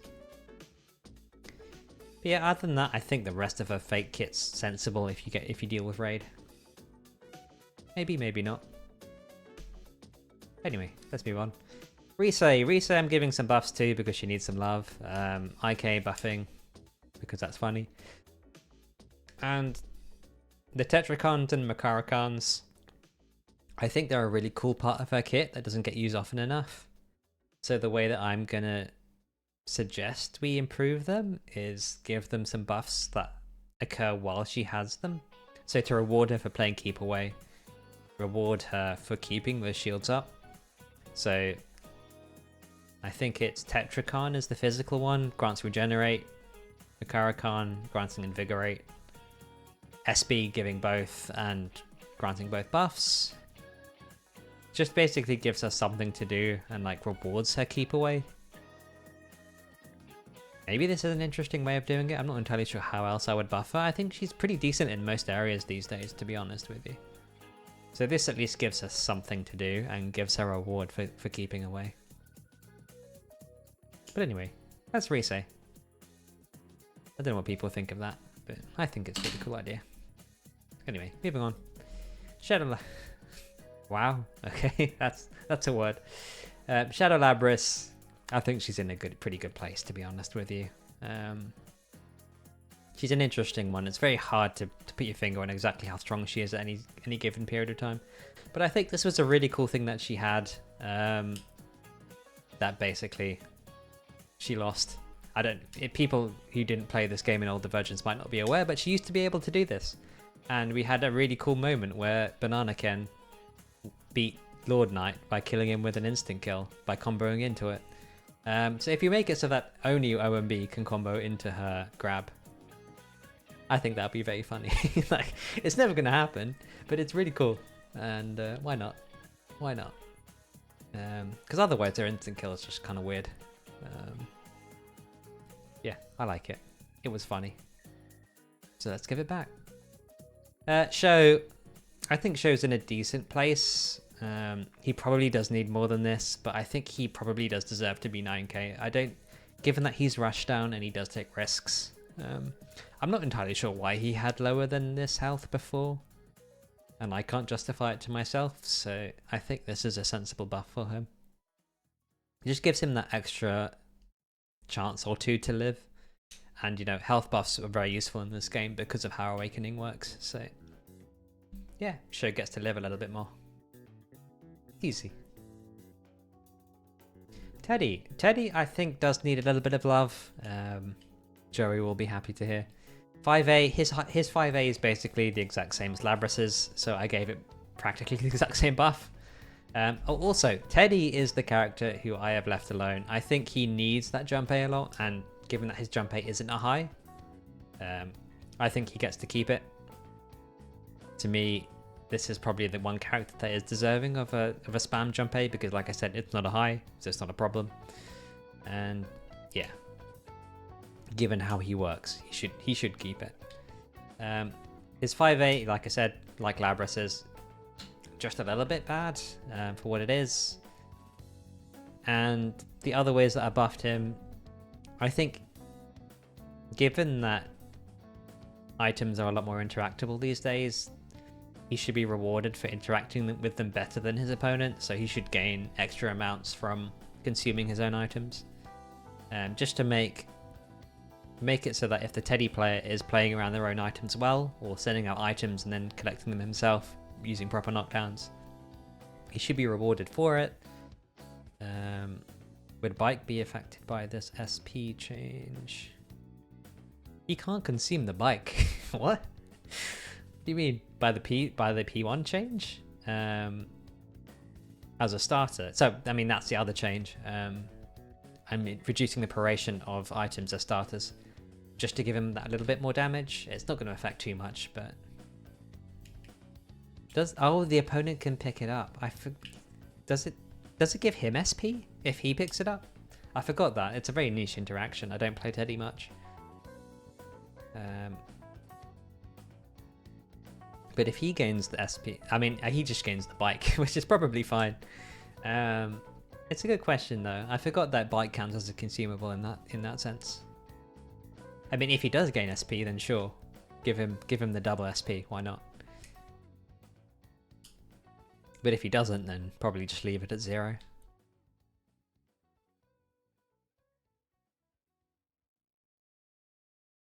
$1k health drink's pretty. I mean, double might be a little bit high. Maybe it should be 1.5 times. But I mean, yeah. So we have a precedent of items working differently if Teddie picks it up compared with someone else. So maybe Teddie's self-awakened potential. Well, that's the thing, right? We're trying to give him something, and working with his own mechanic is cool. So maybe double is going a bit far, but 1.5 could be a nice middle ground. What do you think? But that's the thing, we want to give Teddie some crazy moments, because currently he's like, I don't think he's bad, I just think he's okay, and I think we need to give him some more hype stuff to do. So maybe being better with his own items is one way of doing that. Just rewarding mastery of items, effectively. But yeah, maybe it's 1.5 is the answer.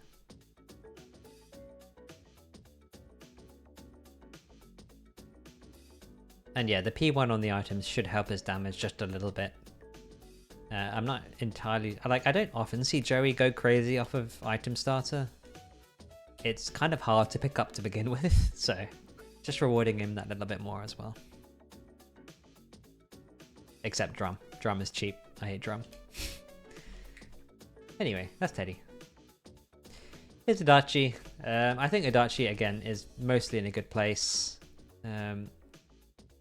For his jump C, I think he just needs a little bit of a hurtbox extension like Marie had, so maybe just include his foot in there, just spread it out just that little bit more, as you can see where my laser point is moving.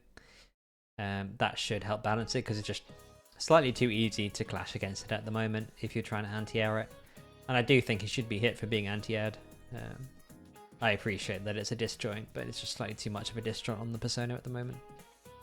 And DP, again, he gets slightly too much off of. Most characters don't get much from DP, but even on non-counter hit, he gets quite a lot from a DP.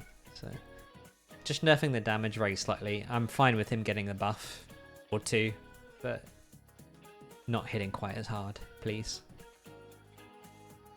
But honestly, this won't affect most of his gameplay. Just makes him slightly harder to hit. It's still one of the best jump Cs in the game, even if you do extend his hurtbox very slightly. And it's not like Marie where we've just extended it over the persona. I just want like the tiniest bit further out. But yeah, that's Adachi. Very simple, very quick.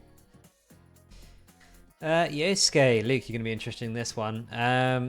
This might be a bit harsh, but I think there's a lot to deal with here. Jump AB, Jump AB being a high causes a lot of problems. For example, it being a high on hop, I don't think was well, it isn't the intended way for that sort of thing to work, being able to hop into a very quick high. Why did Garudine change? What did I change? It's an extremely good combo super. Maybe slightly too good of a combo super, but I guess it does no damage. I mean, this doesn't change it as a starter. I've just moved the P1 to the P2. But it doing full corner carry into full roots, I don't know if it should be able to do that. It's very strange. I mean, it's very cool using one more burst for that. And if it was only one more burst, I'd probably leave it alone. But given that it works for Frenzy too, it always has. I mean, every hop normal has a gap. I don't think you can hop into something without a gap on practically any character. I mean, yeah, you can't use it as a hop high, but basically nobody in this game has a hop high. I'm not entirely sure people should have a hop high. Yeah, jump B, jump AB as well is going to be lost. Reminder, you are one of the only characters with jump B, jump A. Which is still a good way of getting a second high, it just doesn't launch them. I'm not entirely sure how well that confirms, but it is still an option for you if you want to double high. I don't think it needs another one. And I'm not entirely sure what angles you can jump B, jump A into, but the option is there, so it might be a bit harsh, but maybe the solution is just to make it not be a high off of hop. I'm not entirely sure. It is incredibly strong as a 50-50. But whether he has other options is yet to be seen. I will probably have to consult with the Yosuke's about that one. So maybe you tell me, do you think jump B, jump A is a viable mix-up option or not? SB Tent, yeah. Better version of the two normals.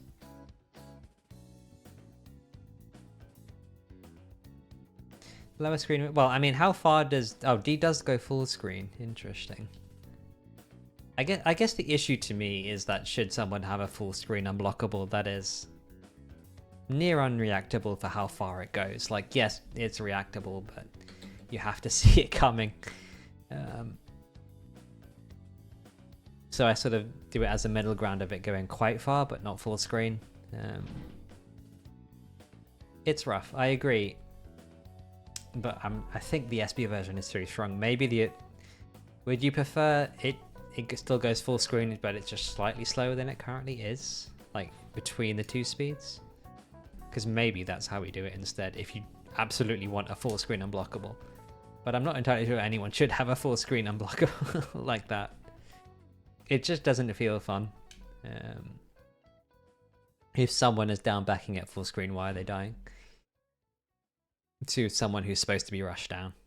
Like, it doesn't feel like it fits his kit very well either. It's just a little bit silly. Like the kunai, sure, it's a massive projectile that can be blocked, but full screen, yeah, maybe not. The rest of it I think should be pretty straightforward. 5C is basically unpunishable at the moment, and most of the time he shouldn't be affected by this on block because he does lots of cancels. So that recovery just basically means it's not, well, sometimes it's plus and roll, which is a little bit silly. So just removing that. The DP basically means if you trigger it, you get a little bit of time to recognize what's happened and punish it. Not a big thing, but it's there. SB tent we've talked about. Garudine, it basically just means it's very slightly worse in combos. I think at the moment it does slightly too much.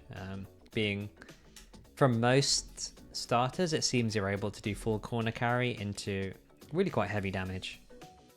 So just restricting that very slightly. Jump 2C and 2D, which are the anti-airs. I'm pretty sure I'm correct in saying these are not counter hit status already on recovery. Given how strong they are as anti-airs, they have, like, for example, long periods of actual invulnerability on them, not just head invulnerability. They should have some punishment to it. And even just normal counter hit, given that they have very low recovery, you're just going to get counter hit by a 5A, so this isn't going to hurt you that much, but I think it's necessary. And giving the Tsukukaja ender some actual recovery. Like, I get you spent a super for it, but I don't know if you should get away scot-free for whiffing a super in someone's face. That just seems a little bit silly to me. So these are really just minor points. Maybe I've gone too far slightly here. Like, I've not really nerfed him too hard. Most of these just give you a way to counterplay him if he's messed up. It's the Garudine is really the major change, to be honest. And the Tentarufu, I guess. But yeah, it's worth talking about, and I think maybe Tentarufu, there's a different way we can approach it, because if we do want it to reach full screen, then I don't know. I don't know if you should have full screen unblockable with that speed. Maybe. It just seems silly to me. Like, why? What are we rewarding here? Just having meter? Should your opponent be jumping at that range? Maybe. Maybe not. Anyway, let's move on. Narukami. I think Narukami's in a decent position as well. That jump D change is basically something I've done to everyone, which is the anti-airs or the air to grounds, making them head attribute. Doesn't really affect much, just allows you to counterplay that sort of thing. You might not hit Narukami, but you'll at least take a card. I think he lost a lot when he lost his ability to throw in the corner into a combo. And I think, like I said with other characters, on counter hit, I'm fine with it. So I would be happy giving that back to him. But on non-counter hit, yeah, just keep him as normal. Very slight change for him. Yukari, big one.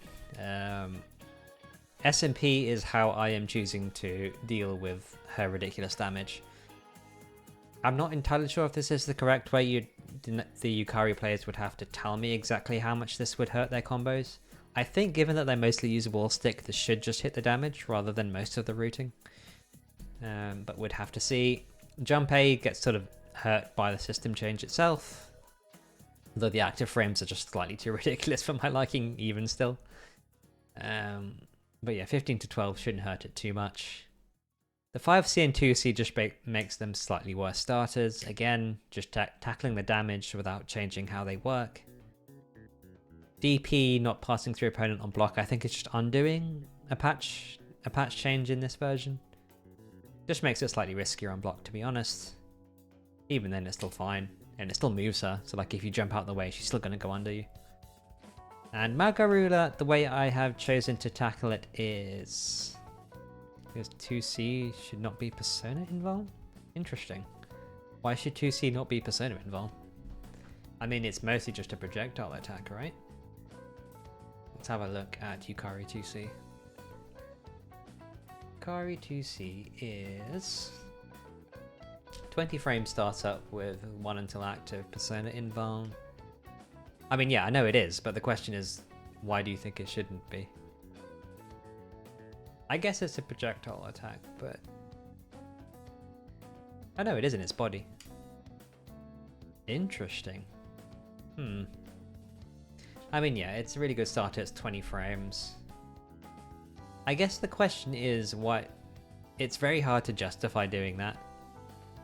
I mean, lots of 2Cs in this game do that sort of thing. Like, Narukami 2C is also a fatal starter that does similar.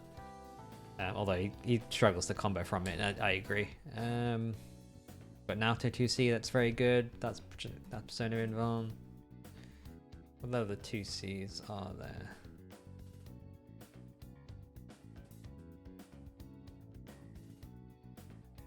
I mean, I agree it's too strong. Is getting rid of its persona invuln really going to help? I mean, maybe. It's a decent suggestion.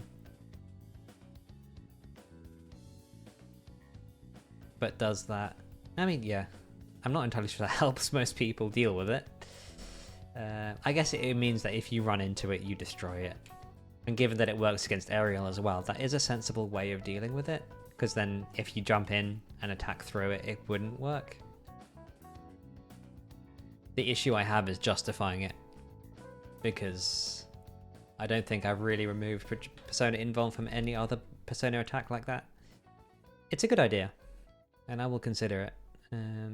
Maybe that is the way you deal with a move. I don't see the move use it that often in neutral, apart from callouts to people moving forward, which I'm fine with. I'm just not fine with how much damage it does. But yeah, it's a good point, and I will consider it. What else do we have on this list? So yeah, the way I'm dealing with Margaret, make it like Atom Smasher for Adachi. So if the first hit whiffs, nothing else happens. So this gives you multiple ways of dealing with it, and also give it recovery so that you can roll it. So if someone tries to burst into Margaret, you can roll it, and she'll be in recovery. You can go and punish her.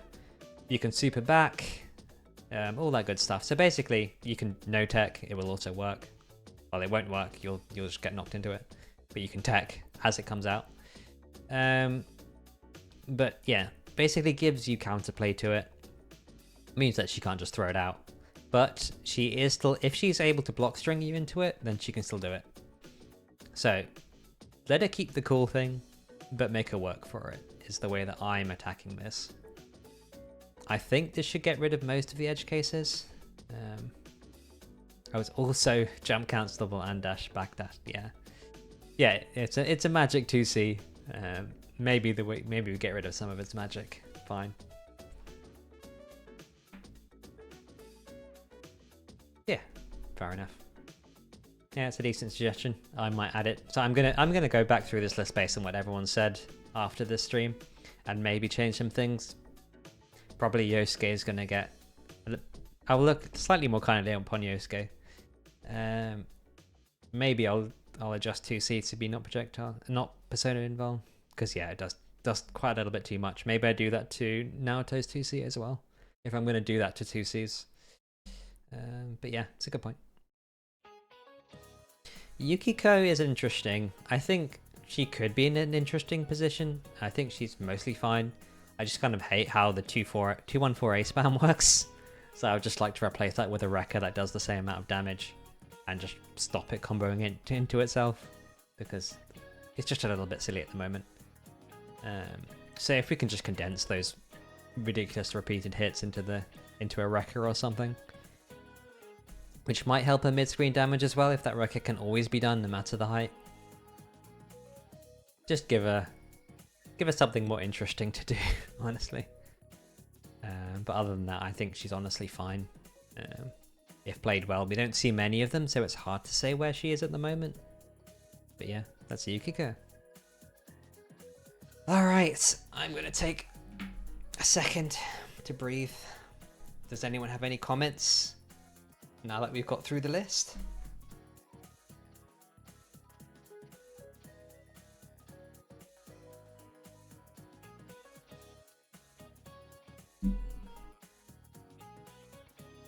I'll give people a second to type.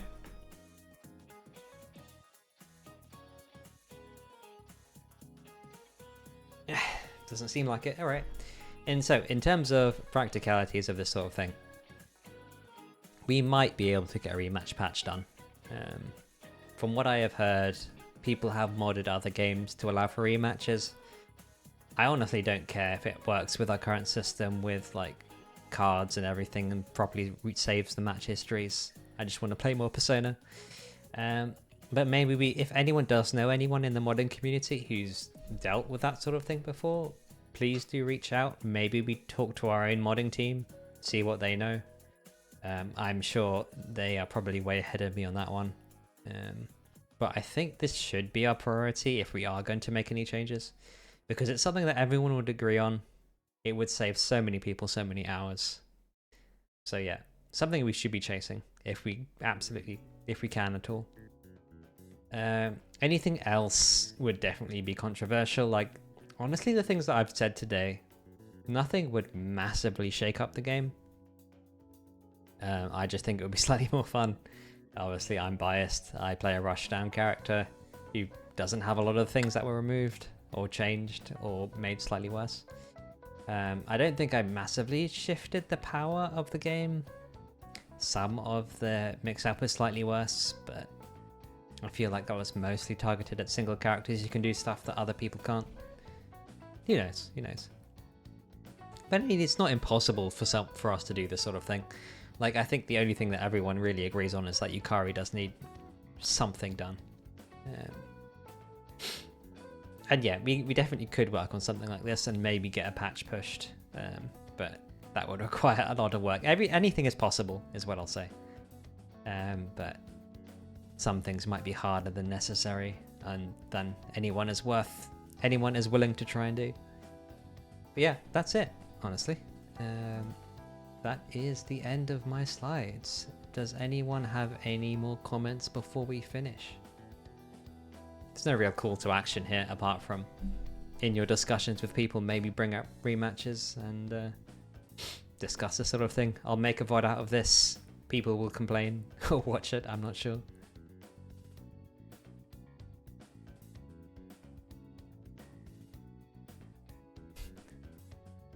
What's Liam saying? Oh no.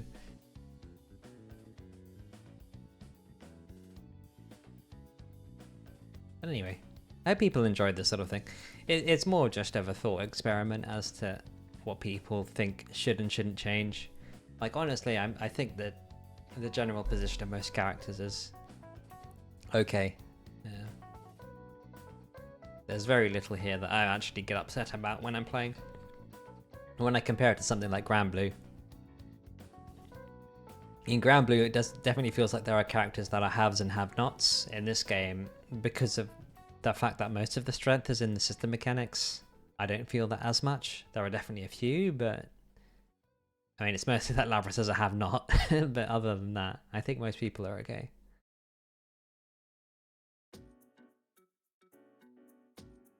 Alright. Well, in which case, I will probably call the stream there. I mean, I could do some other stuff, but I want to separate the VoD so that we have it as a separate thing. So unless anyone wants to play Elden Ring Night Rain with me, I will call it there. So yeah, I hope everyone's had a good day, and maybe there's been something interesting for you to think about here. Feel free to reach out if you want to discuss any of this. I will update my slides and release them for people to look at and discuss. And yeah, that's it from me. So hope you had a good weekend, and I hope you all have a good week coming up. Thank you all for coming. Good to see you. Goodbye.